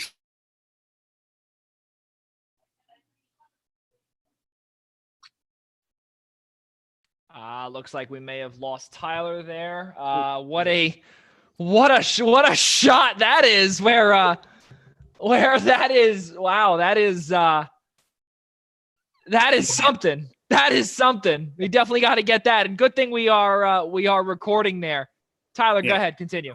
So I don't know how much of me you heard, so I'm just going to repeat the whole statement. A couple weeks back, I was talking to Food about how we can keep new teams or individual players essentially coming back into the league to help expand.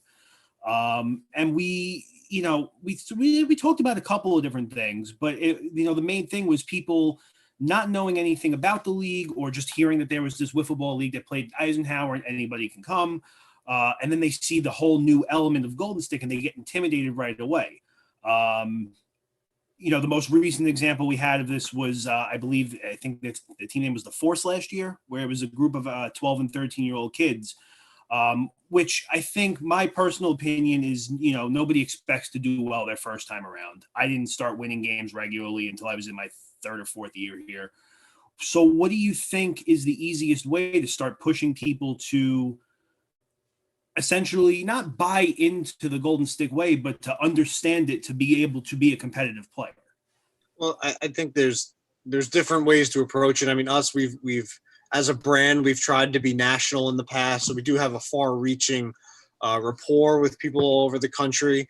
But for me personally, it's more about, the home region right now, right? On Long Island, especially on Long Island, because we are so concentrated. People are always looking for things to do on Long Island, especially different things. I really think wiffle ball sells itself to some degree, but I agree with you in terms of, showing up to our highly competitive format and being a little overwhelmed. I think with any sport or league or business, to some degree, you have to say, take it or leave it. This is the brand we've built. We have 20 plus teams where we are very successful. We've slowly brought new players in through our fall league, through different select events.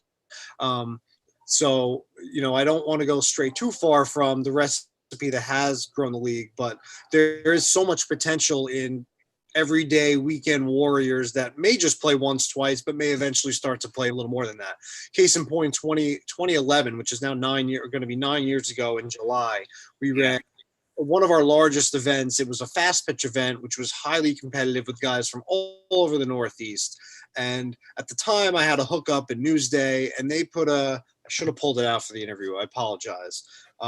They printed a 2-page in the weekend thing, part 2, whatever they'd have in Newsday, and it was all about wiffle ball. It was called Wiffle Wars, had pictures of Golden Stick logos and Anthony Didio's and Kenny Juniors and all like the guys that we know as like real good mainstays. And this whole article about wiffle ball on Long Island. And just from that article, we were able to get 8 one-day teams within 24 hours. So things like that aren't that hard to do. But when you're managing 20 teams and 2 other jobs in real life, and, it really is not a business where we're here to make money. We're here to, really just provide this amazing game for big guys, especially in this area where it's pretty easy to get to from, there's a lot of millions and millions of tens of millions of people within 35 miles of Eisenhower Park. So our reach doesn't have to be that far, but we can grab a lot of people at once. So there's different methods to, providing, mainstays. But I think our fall league has been the best recipe to find one-day teams and players who may play and feel overwhelmed, but there's 2 guys on that team that didn't feel overwhelmed and say they want more. And they come back in the fall and can play on any team, and they finagle their way through. There is at some point you have to make the player make a decision that they're going to get better or try to fit in. So. Yeah. So one of the things I definitely, I actually played against the team we were just talking about before, the Force, last season. And naturally, just being young kids wanting to learn, they came up to my team after the game. They were asking us questions and what they could do. One of the first things I tell, new people or quote unquote rookies, the first thing I would do, go to the Golden Stick website, hit up the rule book, get the dimensions for the zone, build a zone, set it up in your backyard, and whenever you have free time, throw. When I was first in the league, obviously I came in not knowing about the whole cut ball concept. That was another thing that kind of slapped me blind my first day. I remember after my first day, I would walk around, I would look for any cracked balls in the ground. I'd take them with me because no one's using them. Look at the cuts, try and mimic them, and see if I can find something that worked for me. And eventually, I did.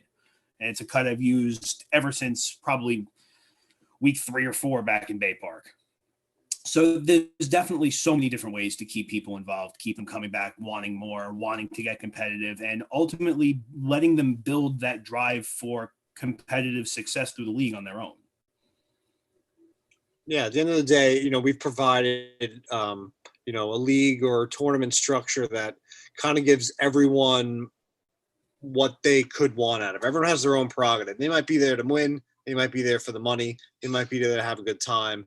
They might be there to just learn the game. So there's opportunity in every one of our events to get that out of it. That's what we've always had, because you may never be really good. Your teams may never be great, but you can finagle your way in and get what you want out of it. It doesn't cost an arm and a leg. It's something to do on the weekend. It's something else to learn that's new. And what is cool about wiffle ball is that, there's so many different styles. There's no right or wrong way to play the game. There's no real set rules aside from the ground rules that are out there. So, for months before this pandemic hit, you were bugging me every week about, bowling. And, wiffle ball and bowling to me are so similar. In that it's a niche sport. There's people kind of make fun of you when you talk about it, but there's a lot of skill involved and it's a lot of fun. So yeah, I learned the hard way. I'm still learning the hard way. It's bowling. Name an obscure sport. I got your beat. So yeah, I mean, going off topic for about 15 seconds, I finally got the ball. I had ordered a brand new pair of shoes, and then the next day the lane's closed. So my shoes are still in the box. The ball still has a fresh coat of, ball cleaner on it, and it's sitting in the bag somewhere in that corner of my room. I got about a dozen of them sitting to my right here. They're all in their bags. I leave them in my car upstairs in my house. This is the longest I haven't bowled in 15 years, probably since I was in ninth grade. I think, obviously with the exception of opening day, of Golden Stick, I think the first place I'm going as soon as they open is definitely the bowling alley. I'm going to be there for about 6 hours or just until my arm falls off my body. I project that I won't be bowling until at least September. Wow. I don't like that. All right. I got one last question before you go. Personal and team expectations for this year coming off of winning the New York region. We'll likely win again. We have a much stronger roster. And now with everything going on, I don't believe that ECW, which is another wiffle ball league that plays fast pitch up in upstate New York, formerly Palisades Wiffle Ball, I don't believe they're going to be playing this season, which I was worried about with Kenny a little bit because we were all probably playing that as well. So, and with possibly things not opening, Tom Polly's musical career might be a little on hold this summer. So I expect better attendance than I had last year. And for us to be able to win the regional championship with pretty questionable attendance last year, I think will only be better this year. But new team, new chemistry, we might not play up to our potential, but our goal is the open. If we win or lose the regional, I don't really care. But outside of 2016, me, Tom, and Frank finished in third place. That's the best I've ever finished, and since then it's been 5th to 10th place, somewhere in there. And I'd like to win that before I'm shot. Couldn't blame you. I mean, it's definitely. I don't know it firsthand. I know it from other sports, but it's hard to picture going down after finishing on top the year before. Yeah. Ladies and gentlemen, Rob, I can't thank you enough for being here.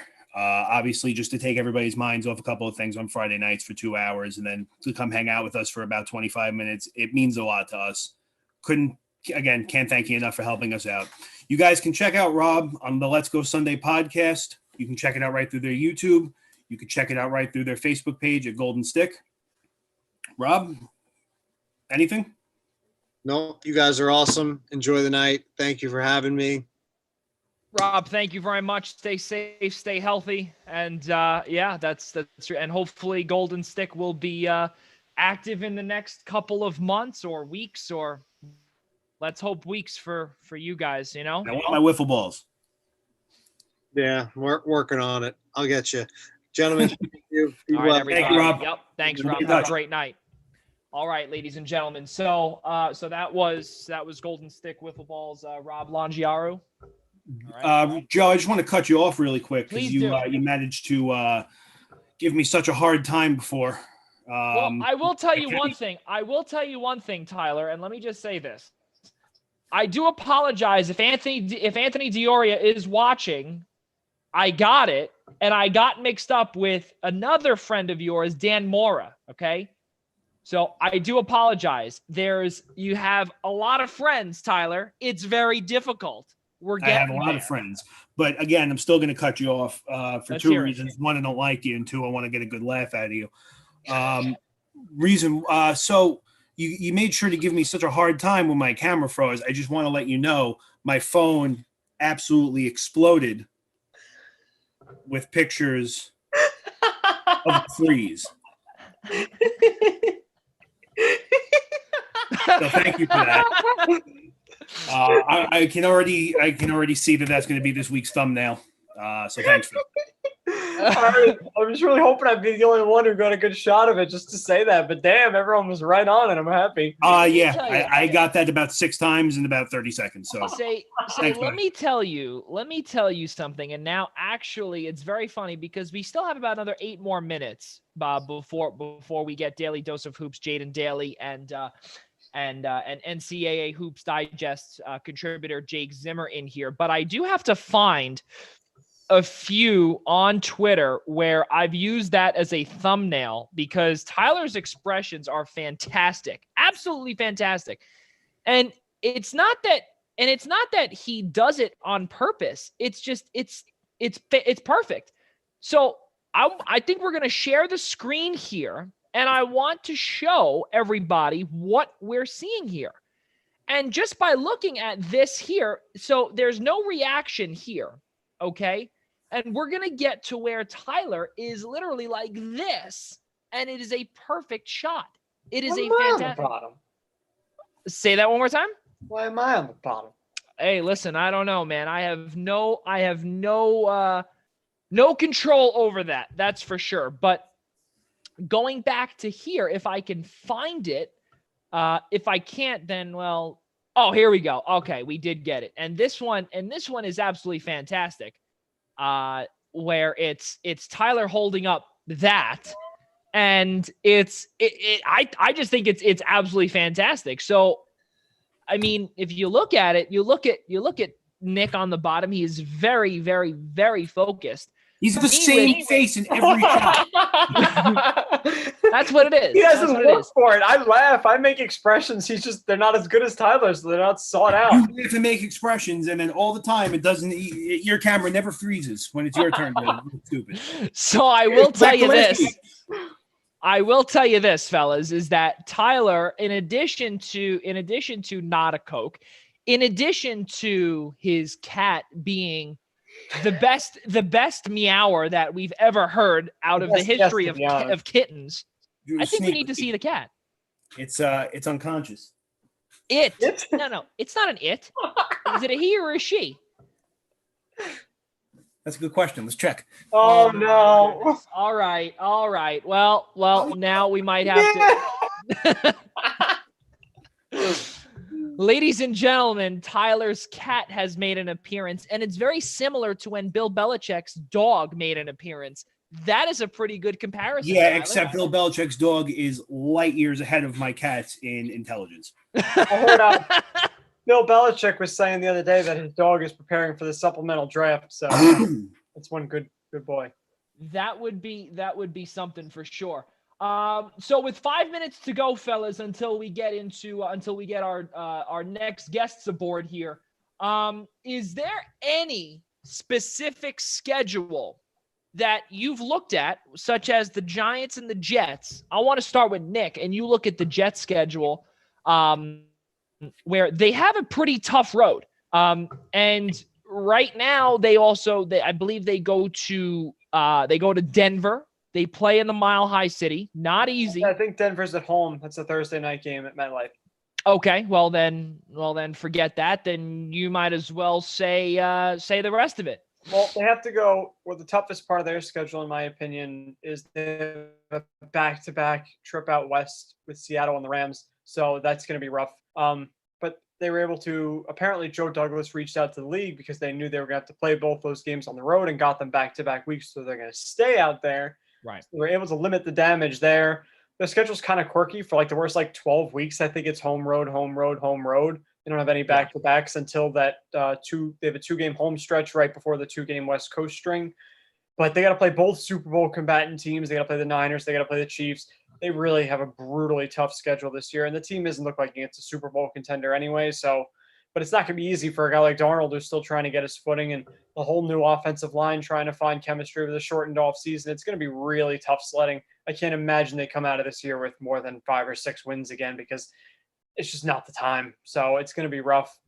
It's crazy. We had to play the Patriots twice without Tom Brady. So we finally got what we wanted. I can't complain that much because the biggest pain in the neck about our schedule every year has been limited significantly. Plus, the first time a game we play against them without Brady is a Monday night game. So that should be fun.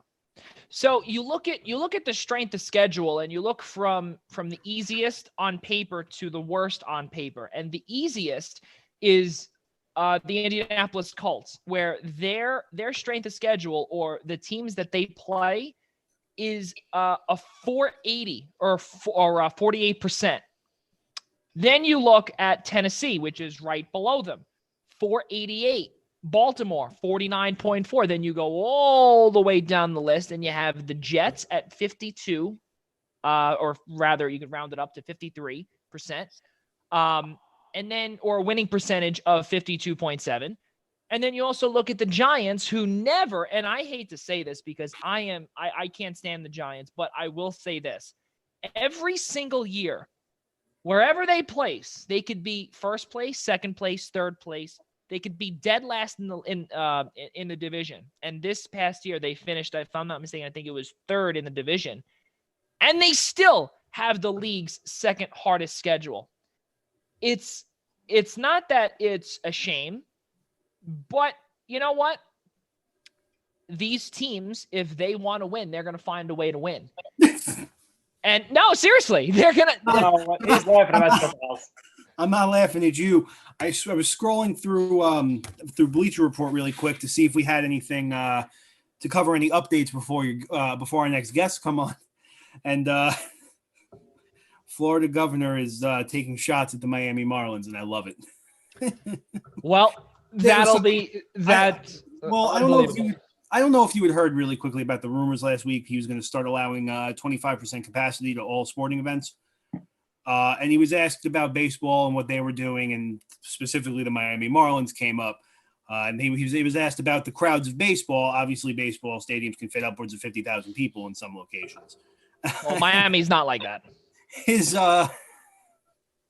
response to the Miami Marlins was going to a Miami Marlins game is kind of like social distancing anyway. That's brutal. Well, I will tell you this, Governor Ron DeSantis, you are not wrong. No, he's not wrong. It's kind of and not only that too, it is a lot of fun. It is a lot of fun. A Marlins game is a lot of fun. The ballpark is fantastic, but there's no one ever there. Nick, final thought. One quick thing I want to say about strength of schedule is the numbers that you're bringing up are based on teams' records last year.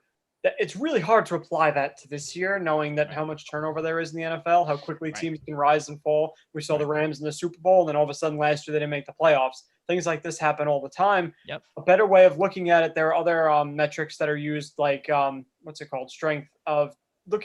There are ways to analyze it based on teams where they are now, teams that have made improvements and lost things. Like teams that are playing the Patriots based on last year's strength of schedule number is going to be far different than playing a Patriots team this year that's far inferior. We know that.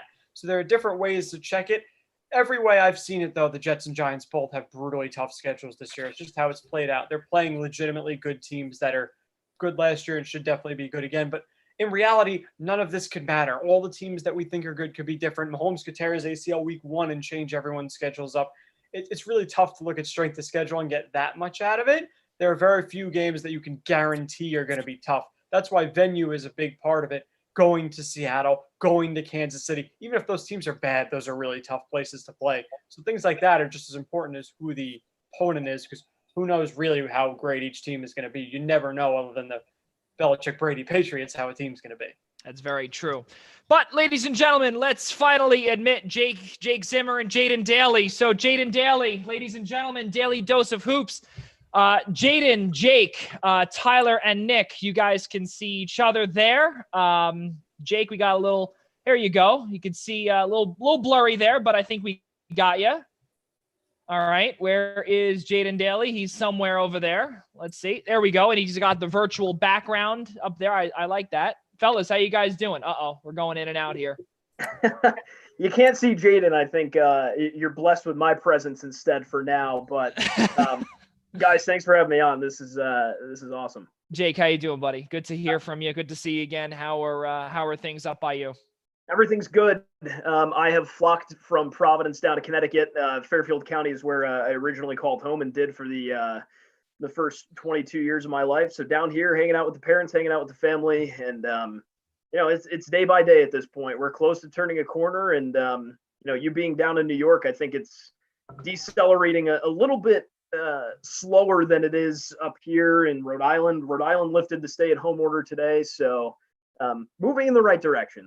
It's tough. Yeah, it's 100% tough. The three of us are actually now with Jaden here, and we could hear you. We could see you, Jaden. How are you, buddy? I'm doing awesome, Joe. How about yourself? It's not too bad. Look who we have joined with us here, just right above you, Jaden. You got Jake Zimmer, your boy over here from NCAA College Hoops Digest.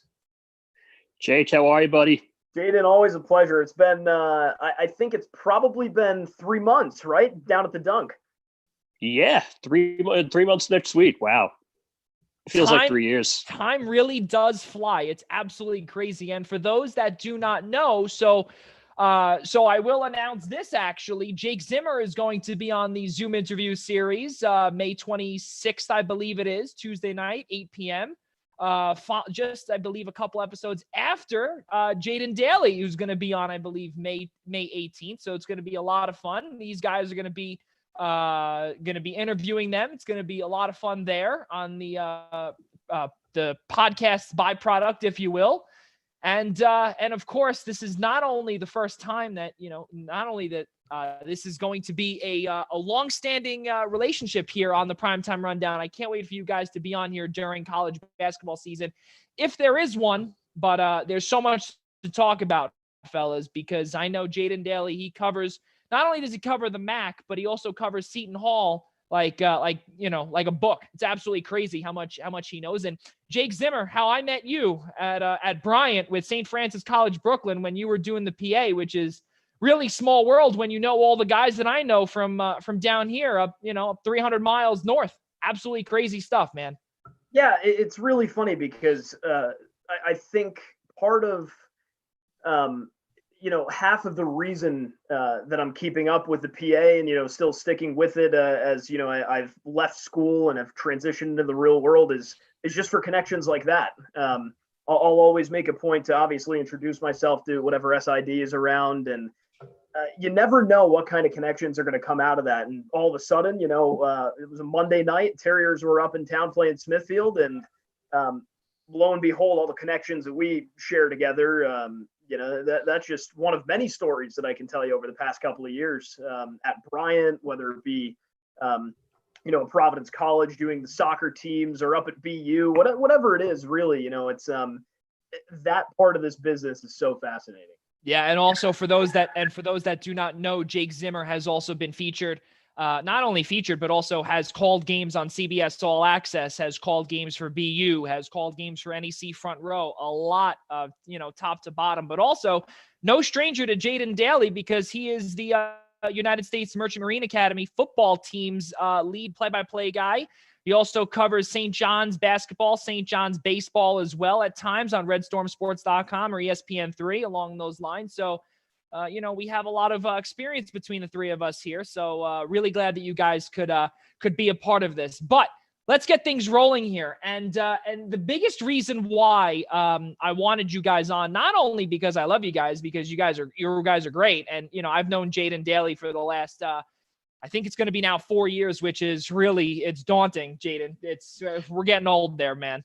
We actually met at St. John's baseball, Joe. You introduced yourself to me. That's right. At SJU Radio, and I can't tell you how proud I am that you and Kevin and Brendan and Anthony after you have upheld the tradition that I helped resurrect. I can't tell you how much it means to me to see what you guys have done and picked up on what we had and built and made it better. Yeah.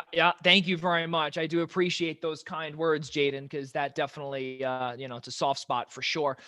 So while these two guys here to my left, they're going to take a little bit of a break here. They're, hanging out there and listening and obtaining the college basketball knowledge that Jaden Daly has, gotten to absorb over the last however many years Daily Dose of Hoops has been in business. But right now, business is booming for you, Jaden, even though that college basketball right now is not going on. There's no activities. There's no in-person activities, recruiting, none of those things, but still phone calls and everything can still be going on. And now with in the Big East right now, there's a lot of talk. There's a lot of talk just today that campuses, if they are not open, we will not be seeing the student athletes play. That's obviously, that goes back to everything that we've been talking about throughout this entire show. Between me, Tyler, and Nick, it's all the same thing between, whether it be football, whether it's soccer or it's basketball or even the South Korean baseball league, whatever the case may be. But with UConn, fellas, Adama Sanogo, Jaden Daly. Did I get that right? I believe I did. You did. Adama Sanogo.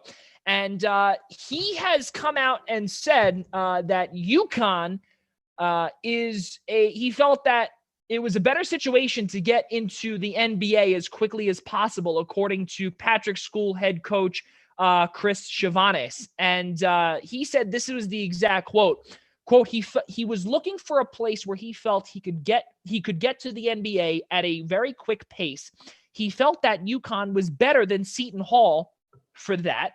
He felt he had a better situation to get to the league as quickly as possible. Now, Jaden, you cover Seton Hall. You have a season credential. You cover them all the time, right next to, of course, your coworker Jason Garrett, along with Chris McManus and also Josh Adams as well. Sometimes I'm there along the line as well.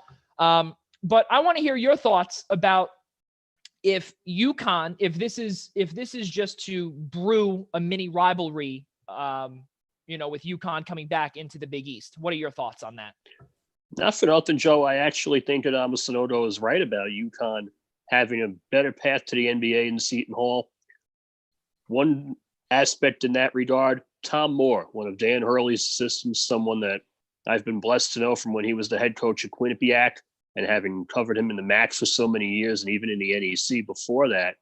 When he was with Jim Calhoun for 13 years before he got the head job at Quinnipiac, he worked on developing a who's who of UConn big men into the NBA. Guys like Travis Knight, guys like Emeka Okafor, Rudy Gay, Charlie Villanueva. You look at that resume, and with all due respect to Seton Hall, you have NBA pedigree, which is something that the Seton Hall program has not really had since Samuel Dallenberg. Angel Delgado had a cup of coffee with the Clippers a couple of years ago, but Kevin Willard really hasn't been able to get that Pied Piper, so to speak, to play at the next level and make a career at the next level. And if you're a 17-year-old kid, you're looking at college as a placeholder. You're looking at somewhere that you can play for a year or two, hone your skills, and ultimately make a living.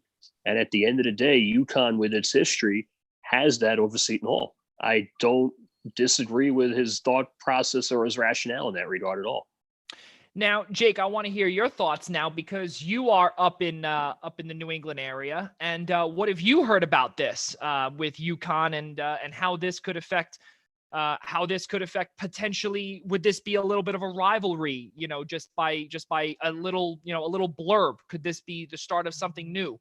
Of a rivalry between Sanogo and Seton Hall? Would there be some hatred between fans, maybe? Oh, I'm sure you can't count that out, right? I mean, you can already see UConn fans picking fights with the Providence fans on Twitter. My favorite part of this whole thing is the No Escalators Twitter account from the UConn fans. They'll go out and list the power rankings and intentionally omit Providence from the entire rankings. So you have to admit the rivalries there. And I think Jaden took the words out of my mouth. You look at the guys that have come out of the NBA or come out of the UConn program to go to the NBA, that is. There's 5 there currently now. But you have guys, as Jaden mentioned, like Walker, like Rudy Gay, like Andre Drummond, that, that's a very small sample size, even right now, of the history of NBA players that UConn's been able to put out. Seton Hall, you look on the other hand, they've really had nobody in the past 20, 25 years other than Samuel Dallenberg, who, it's the jury's still out on what exactly he brought to the game. And then I think another part of, that might add a little bit of tension to this whole thing as well, and maybe add to, or explain rather, why Sanogo might have picked Seton Hall, is that Seton Hall might not have offered that same fast track to the NBA. Let's put it this way. I'm brought back to Kevin Willard's comments right after the game that Jaden and I were both at the Dunkin' Donuts Center on February 15th in Providence. And Kevin Willard got on 970 AM with Gary Cohen and Dave Popkin after the game. And they basically said, what happened? He said, some guys just have bad attitudes and maybe we have to play with 6 guys. That doesn't bode well for a guy that's trying to fast track to the NBA. I understand that, every player has to have some element of team and camaraderie to be a contributor. But when you're trying to go to the NBA and that's your one goal, it's a laser focus. So I think that was the main factor, obviously, in choosing UConn over Seton Hall in this scenario. Yeah, Jaden, do you want to add anything to that, to piggyback off of Jake? I also think UConn provides more of an immediate opportunity to make an impact. If Sanogo goes to Seton Hall, he's definitely sitting behind Sandro Mamukelashvili. He's likely sitting behind Tyrese Samuel on the bench and only getting in if maybe a Jared Roden or a Takal Molson, who's sitting out from Canisius and will be eligible next season. And there will be a next season, by the way, speak it into existence, gentlemen.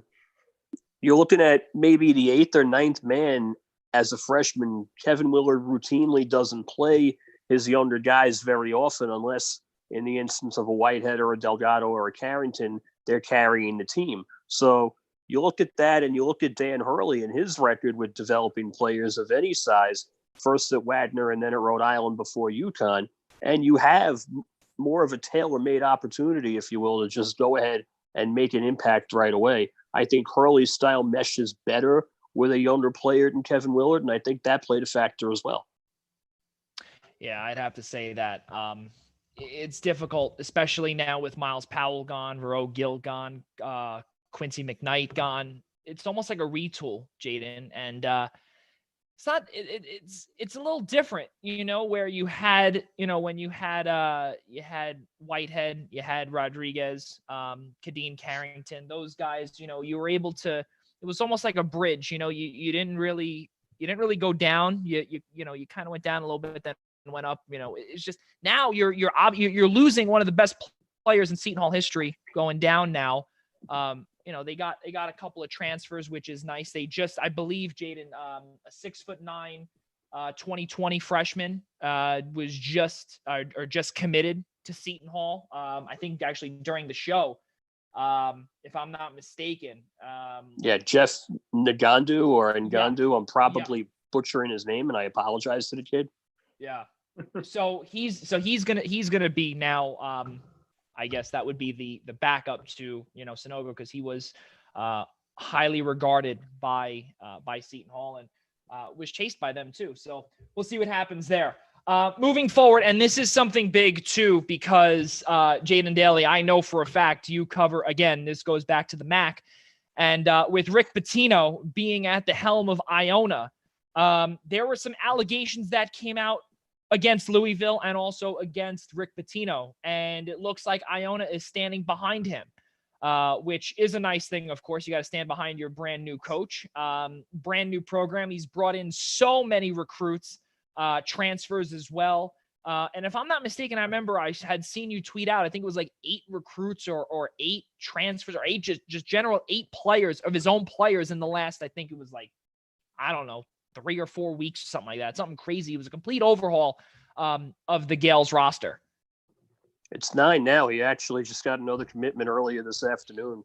Since replacing Tim Cluse about 2 months ago in the middle of March, he's got 9 verbal commitments, 7 in this coming class, and then 2 more in 2021. So he's making quick work of having to rebuild and retool a consistent powerhouse in this area at the mid-major level with a strong incumbent core, too. You're looking at Isaiah Washington, Isaiah Ross. Asante Gist has one more year as well. Iona's not going to be this mid-pack team that it was a year ago. This past season, I think, is more of an anomaly, especially with Klus not being around, not being able to play a full non-conference schedule. Iona only got 7 non-conference games because it couldn't get teams to play home-and-home series with them or even schedule them for a guarantee on the road because, let's just face it, Joe, when you've won 4 straight conference championships and you lead North Carolina at halftime of the NCAA tournament, you're not exactly a team that some Power 5 is going to want to play because they're worried about you. Yeah, that's true. The way I see it is just it's difficult, especially because Tim Klus has done a fantastic job. Jake, you want to add anything to piggyback off of Jaden on that one? Yeah, I definitely agree with Jaden, and kind of to expand on your point about how Iona's not necessarily going to be the team that they obviously have been this past season, but even in years prior, there was never necessarily a wildly clear favorite in the MAC. I think, Jaden can obviously speak more to that, but they were never, it wasn't every single year where it was Iona's going to kill every single team and come out on top. But you look at the pedigree that Tim Klus had built over the years, and I think over the span of maybe 8 or 9 years, him and Jared Grasso, his right-hand man, who's now up at Bryant, of course, recruited plenty of guys who went on to go play in the pros. I think that number is definitely north of 20 or 25, at least over that span. So adding that on to, a team that is anchored by one of the more successful coaches in college basketball and, obviously the stint in the pros for Pitino, I think will probably bode, really well. And Iona could really be that team in a couple of years where, they might have to start thinking at the very least about, potential options to expand the program. Now, I have a question for the two of you, because now what we've seen with this level 2 allegation, the notice of allegations that was delivered to Louisville, which included a level 2 violation charge against Pitino for failing to, quote, promote an atmosphere of compliance within the men's basketball program. Yeah, we knew that. 2013, the national championship was stripped vacated by the NCAA. So do we see, Jaden, a potential suspension for Rick Pitino, where it could be half the season, a couple of games, a full year? We may not see him until 2021 or 22. It is possible, and I would guess maybe a handful of games, almost like what Jim Calhoun got at UConn at the start of the last decade. But I do think whatever sanctions and whatever penalties come down will probably be hit harder toward Louisville. Knowing the Iona administration as I do, Matt Glavasky, the AD, and Seamus Carey, the president, knew full well what they were getting into hiring Pitino, knowing that he would come with a cloud of NCAA suspicion. Iona did its due diligence. I don't think that the administration would have made the hire if they didn't already know what could happen. If anything, maybe you're looking at 3 or 4 games, and if that's in the non-conference season, then you punt the non-conference essentially as it is in a 1-bid league. But Iona's thinking long-term after what Klus did for the program in the last 10 years. So I support the hire. Selfishly, I think Jared Grasso would have been the better choice, but it was a win-win situation either way. And I think Iona knows what it's getting into and knows what to expect if there is a fallout that comes to the show. Yeah, there's a lot, because the moment I saw that, Jaden, I immediately thought of you. I'm thinking to myself, well, you've been writing for Iona for a very long time for Tim Klus, and now you're going to be writing for Iona that is led by a coach that has been through a lot, through scandals left and right with Louisville. He went overseas, came back, was touted by St. John's just a couple of years ago. so you would be front and center because you are, I think, the most loyal Mac writer that there is. And, you and I have spoken about that before, and I know Jake knows this too. And every single person that's out there watching and knows Jaden Daly, it's all the Mac. Following your graduation from the Big East years ago from St. John's. But speaking about them, I do have to ask you this because this does piggyback with the Mac. Now, there were some rumors out there that St. John's, Jaden, all of a sudden had a potential roster spot open. We don't know what the deal is with LJ Figueroa. He is still undecided about staying in the NBA draft. And now there's a guy from Monmouth, graduate transfer. We all know how Nick Rutherford did last year. Really, really good. So let's see if that Monmouth to St. John train could continue rolling. Now, the name Ray Salnave, is that the correct pronunciation? Because today, as you could ask those two guys on the left, my pronunciations have been brutal this evening. Yep, just the way it sounds, Ray Salnave. So now with Ray Salnave and him being potentially a part of, I would say, Mike Anderson's roster, do you see him being a fit? I do. The only problem I have with it, though, St. John's already has so many guards on its roster. You look at Rasheem Dunn. You look at Greg Williams, who had arguably the best stretch run of anybody in the Big East, not named Miles Powell or Marcus Howard. You look at maybe a David Carraher getting more minutes off the bench. Some of the guys Anderson brought in, Pasha Alexander, the incoming guard, Vince Cole, the incoming guard, Dylan Wusu, I believe his name is, another one. You look at that, and my knock on that, if Salnave commits to St. John's, I think it's a great spot for him, and I'll get into that a little bit later on. You're putting in a hired gun at the risk of stunting the growth of some of the younger players. You saw what Greg Williams did down the stretch. He single-handedly won that Creighton game at the end of the season that, had COVID-19 not wiped everything out, would have got St. John's into no less the NIT. So you put in a fifth-year guy and you bring him into the rotation, you're sacrificing valuable minutes for a sophomore going into his junior season, arguably the biggest jump a student athlete can make.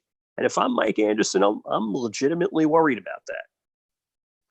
Yeah, that would definitely be tough. And I know, Jake, that St. John's is not really your territory, but is there anything that you would like to add because of your extreme knowledge of college basketball, which, I figured out when I met you. So is there anything that you'd like to add with the corner of Utopia and Union Turnpike? Yeah, I mean, the thing about St. John's is that the fact that this is even a problem right now is miles ahead of what people thought this program would be at this point. A lot of questions, obviously, I think we all know as either members or followers of the New York media, how aggressive the fans were towards Chris Mullin, of course. And, when the Mike Anderson hire came around, it was a lot of questions. It was, why are we taking an NIT coach to lead what we want a championship program? And then there were some other coaches pretty much unanimously in the league that called Mike Anderson the best hire of college basketball of all of last season. So I think that this is even a problem is a good sign for Mike Anderson and the Johnnies. I also think this is pretty solidified that LJ Figueroa is, at least they're expecting LJ to go to the draft. And if he doesn't and comes back, then great.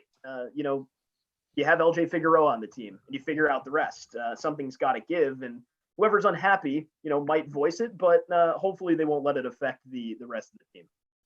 Yeah, and you speak about someone that could potentially be staying in the draft and or expecting to go. And something that we did speak about earlier was with Georgetown. And Jaden and I, we spoke about this off camera. And Mac McClung, someone who was injured, someone who, he showed sparks of really good play. And now there's a possibility that, or actually not even a possibility, the chances are very high that he might stay in the NBA draft if there is one, and everything right now is just going to be an asterisk if there is one. Now, I'm going to ask you this, Jake, and when you have Omer Yurtseven being at the forefront of leaving, number one. Last year you had Akenjo go. You had a few other guys that transferred out. There was rape allegations. There was battery charges. There was a whole bunch of stuff, that was revolving around the Hoyas program. And now you have two starters who are most likely not going to be back. Do you consider this a rebuild year for Georgetown? I mean, it's really tough. If you think about it, they brought in a class of recruits that was a lot lesser, I want to say, than their Big East counterparts. I like, obviously, we just talked about UConn's recruiting class. Pretty good. Actually, I don't even really think we dived into their recruiting class a lot. But they still have, besides Sinogo, some four-star prospects, right? They have, a couple of different guys that are going to make an impact this year. You have Tyrese Martin, who's the grad transfer from URI. You have Andre Jackson, four-star recruit. Devontae Brown-Ferguson, four-star recruit. You look at Providence; they did a lot of damage in the recruiting, transfer wire, and yes, guys like Jair Davis. Yes.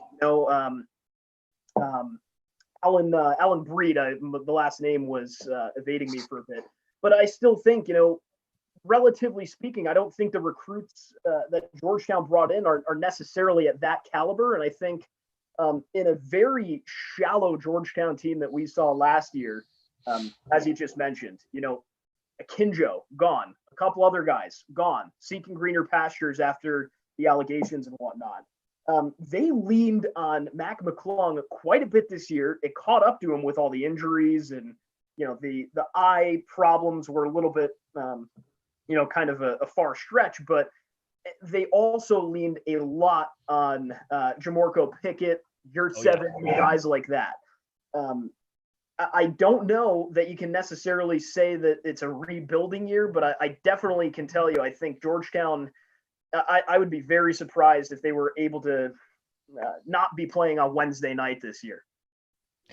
Wow, that's bold. That's bold. If they were not playing on Wednesday night. See now the thing that I want to go into is that because you have a lot of these players that either are they're leaving, they're transferring, they're staying in the draft, which really, I mean, again, you look at some of the numbers, Yurtseven returned in that 23-0 run by St. John's on that Wednesday night, March 11th, when, we know all about how that ended out. But Yurtseven returned from injury, 21 minutes of play, 8.6 boards, and shooting 4 from 6 from the charity stripe. But Jaden, you look at this and you say to yourself, how much longer does Patrick Ewing have before they move on from him? Because they haven't made it to a tournament yet. Patrick Ewing's not going anywhere anytime soon. I do think he has a longer leash right now than John Thompson III had. A lot of it has to do with Big John backing his former star player. Remember, he still pulls the strings in that athletic program. He's got more of an influence than maybe Luke Harnaseka has at St. John's and Calhoun had at UConn. They're running everything by Big John. He blessed Patrick's hire, and he's not going to turn on him anytime soon. That said, Georgetown does have a tall order ahead of it this season in the Big East. I agree with Jake. I do think they're probably going to be in that opening round again Wednesday night. There's just too many holes for that roster. James Akinjo is gone. Josh LeBlanc's gone. McClung is likely going pro. I'm not sure how much longer Javon Blair has. Jaden Mosley just graduated. It's not necessarily a full-on rebuild, but I think Georgetown and DePaul are pretty much a consensus, 10-11 preseason right now. Wow. Yeah. Well, hey, listen, and you know what? Now, I was actually going to say, wait a minute, 9-10. Nope. We got UConn in the Big East now. So we have to make sure 10-11 is now the new ranking from top to bottom. Fellas, one last thing before we go this evening. I want to know your thoughts on this, and I wanted to wait a little while before I ask this question. And Jake, you work for a plethora of schools, Providence, Bryant, you cover those schools as well. But Jaden as well, and I've seen you retweet this. I've seen, I think we've spoken about this as well. But I want your true, honest opinions with this. Now, following the March 12th cancellation of everything, or March 11th and 12th cancellation of everything, within a few days, within actually, I think it was a week or 2 weeks, schools would come out with one shining moment videos. And in my opinion, I thought that maybe they should have waited until after the season would have been over. Usually the time that, I almost felt like it was a little rushed. You guys agree or disagree? Am I going first, Jaden, or do you have a strong opinion? Because I'll go for it, Jake. A couple of days after the tournament, I think, is a little too much. But for example, when you have schools like Boston University, who I think you might have seen me retweet, Joey, that's a school that they have been chomping at the bit for a title for the entire history of the program, pretty much. Joe Jones, ninth-year head coach over there, brother of James Jones over at Yale University as well. It is, I get it in that scenario. Anyone else who's, routinely in the tournament and, routinely competing and expected to at least be competing for a top 25 seed, for example, I think that's a little too early, but there was so much uncertainty behind everything that was going on. I think a lot of schools were saying, let's just release it now. Let's get the content out. Let's keep the fans engaged before we embark on who knows long of a hiatus, which we're currently in. So I understand the inclination to do it. I think it's a little too soon. Jaden, your thoughts? I think it depends on who the school is. There were two situations that I covered a little closer than some other people, Hofstra being one of them. Hofstra winning the CAA came out with its one shining moment video not too long after cutting down the nets in DC, and I appreciated the opportunity that they actually got to win their tournament before everything was wiped out. If you're a Hofstra or if you're a Rutgers, and Rutgers had a one shining moment video as well, the sooner you get that out, the better. And if you're a mid-major, get it out right away, because nobody's going to pay attention to you from a casual fan standpoint 2 weeks after everything closes down. But for the more established powers, the Michigan States of the world, the Kansases of the world, Carolina didn't make the tournament. We won't talk about that. The Virginias of the world, the more established powerhouses, you can take your time on this stuff. I think it depends on who you are, how you got there, how long it's been. It was 19 years for Hofstra since last winning a conference championship. I think all of that comes into play. And the more significant the moment is, the sooner you want to share the joy with everybody. And I can't blame anybody for that. I really can't, especially now that we've gone almost 2 months with live sports off the grid. The sooner you're able to share that joy and fill that void and make people happy, that's all you can ask for. Yeah, you're not wrong. And, and the whole thing too is, fellas, and especially then, it was the unknown that we all, we were all trying to figure out, what's the deal? Is this going to be years? Is this going to be months? We don't know. And, as you said, Jaden, it's 2 months and counting. So, I think I have to, because you know what? And what really aggravated me, not going to lie, and this is no dig on the MAC, but Siena did a fantastic job this year. And I think they were crowned. They were crowned MAC champions. They were retroactively awarded the MAC championship by virtue of being the regular season champion. Rich Enzer, when he held the press conference to cancel the remainder of the MAC tournament, said Siena would have been the auto bid had the NCAA still gone on by virtue of being the regular season winner. And while we're at it, Siena actually did a very good job on its own one shining moment video. I felt for those kids. They were so good. And I do think they're going to be really good again this coming season too. But there were a lot of fans outside Siena taking umbrage to that. All you got to do is look at some of the Iona fans that come into my timeline and fan the flames of the Iona-Siena rivalry, which has been going on for about a good 20 years. They're the two flagship programs in the MAC, and with good reason. Well, that That's you give fair points, Jaden. So you know what? I can't even argue back, because that's really you shut me up there. That's for sure. So I take back exactly what I said, and I know the two guys over there that are listening, they've done a good job at shutting me up with certain arguments. So Jaden, you are now added to the list of shutting me up. So thank you for doing that and contributing to the madness. Jake Zimmer, Jaden Daly, fellas, I cannot thank you enough. And when we do have our college basketball special, which will be, when we get back, to live sports, I want you to October, Joe. October. Well, I hope, fingers crossed, fellas, because it's going to be I think this year is going to be special, just because we haven't seen live sports in 2 months, and every time it's definitely going to be a lot of fun. Fellas, cannot thank you enough. Again, Jaden Daly and Daily Dose of Hoops. Follow him on Twitter at Daily Dose of Hoops. Jake Zimmer, also follow him at on Twitter. Jake, your Twitter handle is Jake Zimmer 12. Perfect. There we go. Good.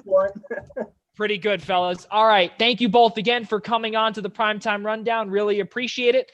And you guys stay safe, stay healthy, and do not forget, we'll see you for both of your respective interviews in the next few weeks. My pleasure, Joe. Stay safe, brother. Thanks, guys. Thank you very much, Jake and Jaden. Appreciate it, fellas. All right. So with that being said, everybody, that is going to do it here for us. It is it's 8:06 already. Really, really good stuff. Pay me overtime. Yeah, it is. It is overtime. It's absolutely crazy. So Tyler, Nick, my goodness, I don't even know what to say. What a crazy stuff, filled with guests and good stuff. And that's really it. Any final words that we have to? Oh, how dare I forget Tyler's new show. Tyler, give us a little bit of background on your new show. And I think you should stop starting to strip. What is this? The show's not over yet. Oh my goodness. Cinemax this week. Well, Joe, to be fair, I did already plug the show at like the 4 or 5 minute mark of the show. That's nice, but I think we might have some guests that have not been listening back in the 5 minute mark. So I think you might want to make your life easy. I mean, look, we've had on this show, we've had about, correct me if I'm wrong, we're up to about 10 guests now in total since last July. I think so. Yeah, all 10 of them have been better than you. So you have 10 replacements. That's right. That's pretty good. And on top of it, we also have now, and I think we have 11 and 12 who are here right now, or were just here rather. So, or 9, 10, and 11. No, 10, 11, and 12. Okay. No, today was 9, 10, and 11. All right. Well, whatever the case may be, again, that's why we have Nick here for math and, basic math, that is. And so, Tyler, plug your show one more time for this coming Tuesday. I'm bringing my plug tool. Oh, boy. Oh, boy. Oh, boy. Oh, my goodness. Oh, man. So we have the Essential Wrestling. We have the Essential Wrestling podcast that's on Tuesday nights from 6 to 7. This week coming up, we're going to be breaking down the Money in the Bank pay-per-view. We'll be breaking down tonight's SmackDown, which is currently airing. We'll be looking forward, see you later, to Wednesday night AEW and NXT. And basically just bantering back and forth about wrestling. Anybody who wants to chime in, reach out to us on Twitter. Check us out on ProWrestlingPick'em.com. Well, also do not forget, check us out also on the Eastern Observer, presented to you by ProWrestlingPick'em.com. Really, really good stuff there. As you got the plug a little mixed, but not that bad. You'll eventually get there. 6 to 7 p.m. Right here on the Eastern Observer. It is the Essential Wrestling Podcast. Tyler, Adelle, and Al Carl. They had a fantastic debut show this past Tuesday. I saw it. Really, really good stuff. So. Tune in. It's going to be a ton of fun. But do not forget, ladies and gentlemen, a couple more plugs. This coming Monday, episode number 11 of the Primetime Rundown Zoom interview series, starting at 6 p.m. Eastern Time, will feature former Jacksonville Jaguar wide receiver Cecil Shorts III, and he will be followed on the opposite half of the week on Thursday by Baltimore Orioles pitcher Kevin McGee, former St. John's pitcher. They will both be starting at 6 p.m., both Monday, May 11th at 6 p.m. and May 14th, Thursday at 6 p.m. For more information, please log on to theeasternobserver.com for both Tyler's show and my show. For Nick Partain and Tyler Adelle, and for all of us at the Eastern Observer and the Blackjack Media Networks, I'm Joey Jarzynka. We'll see you next time.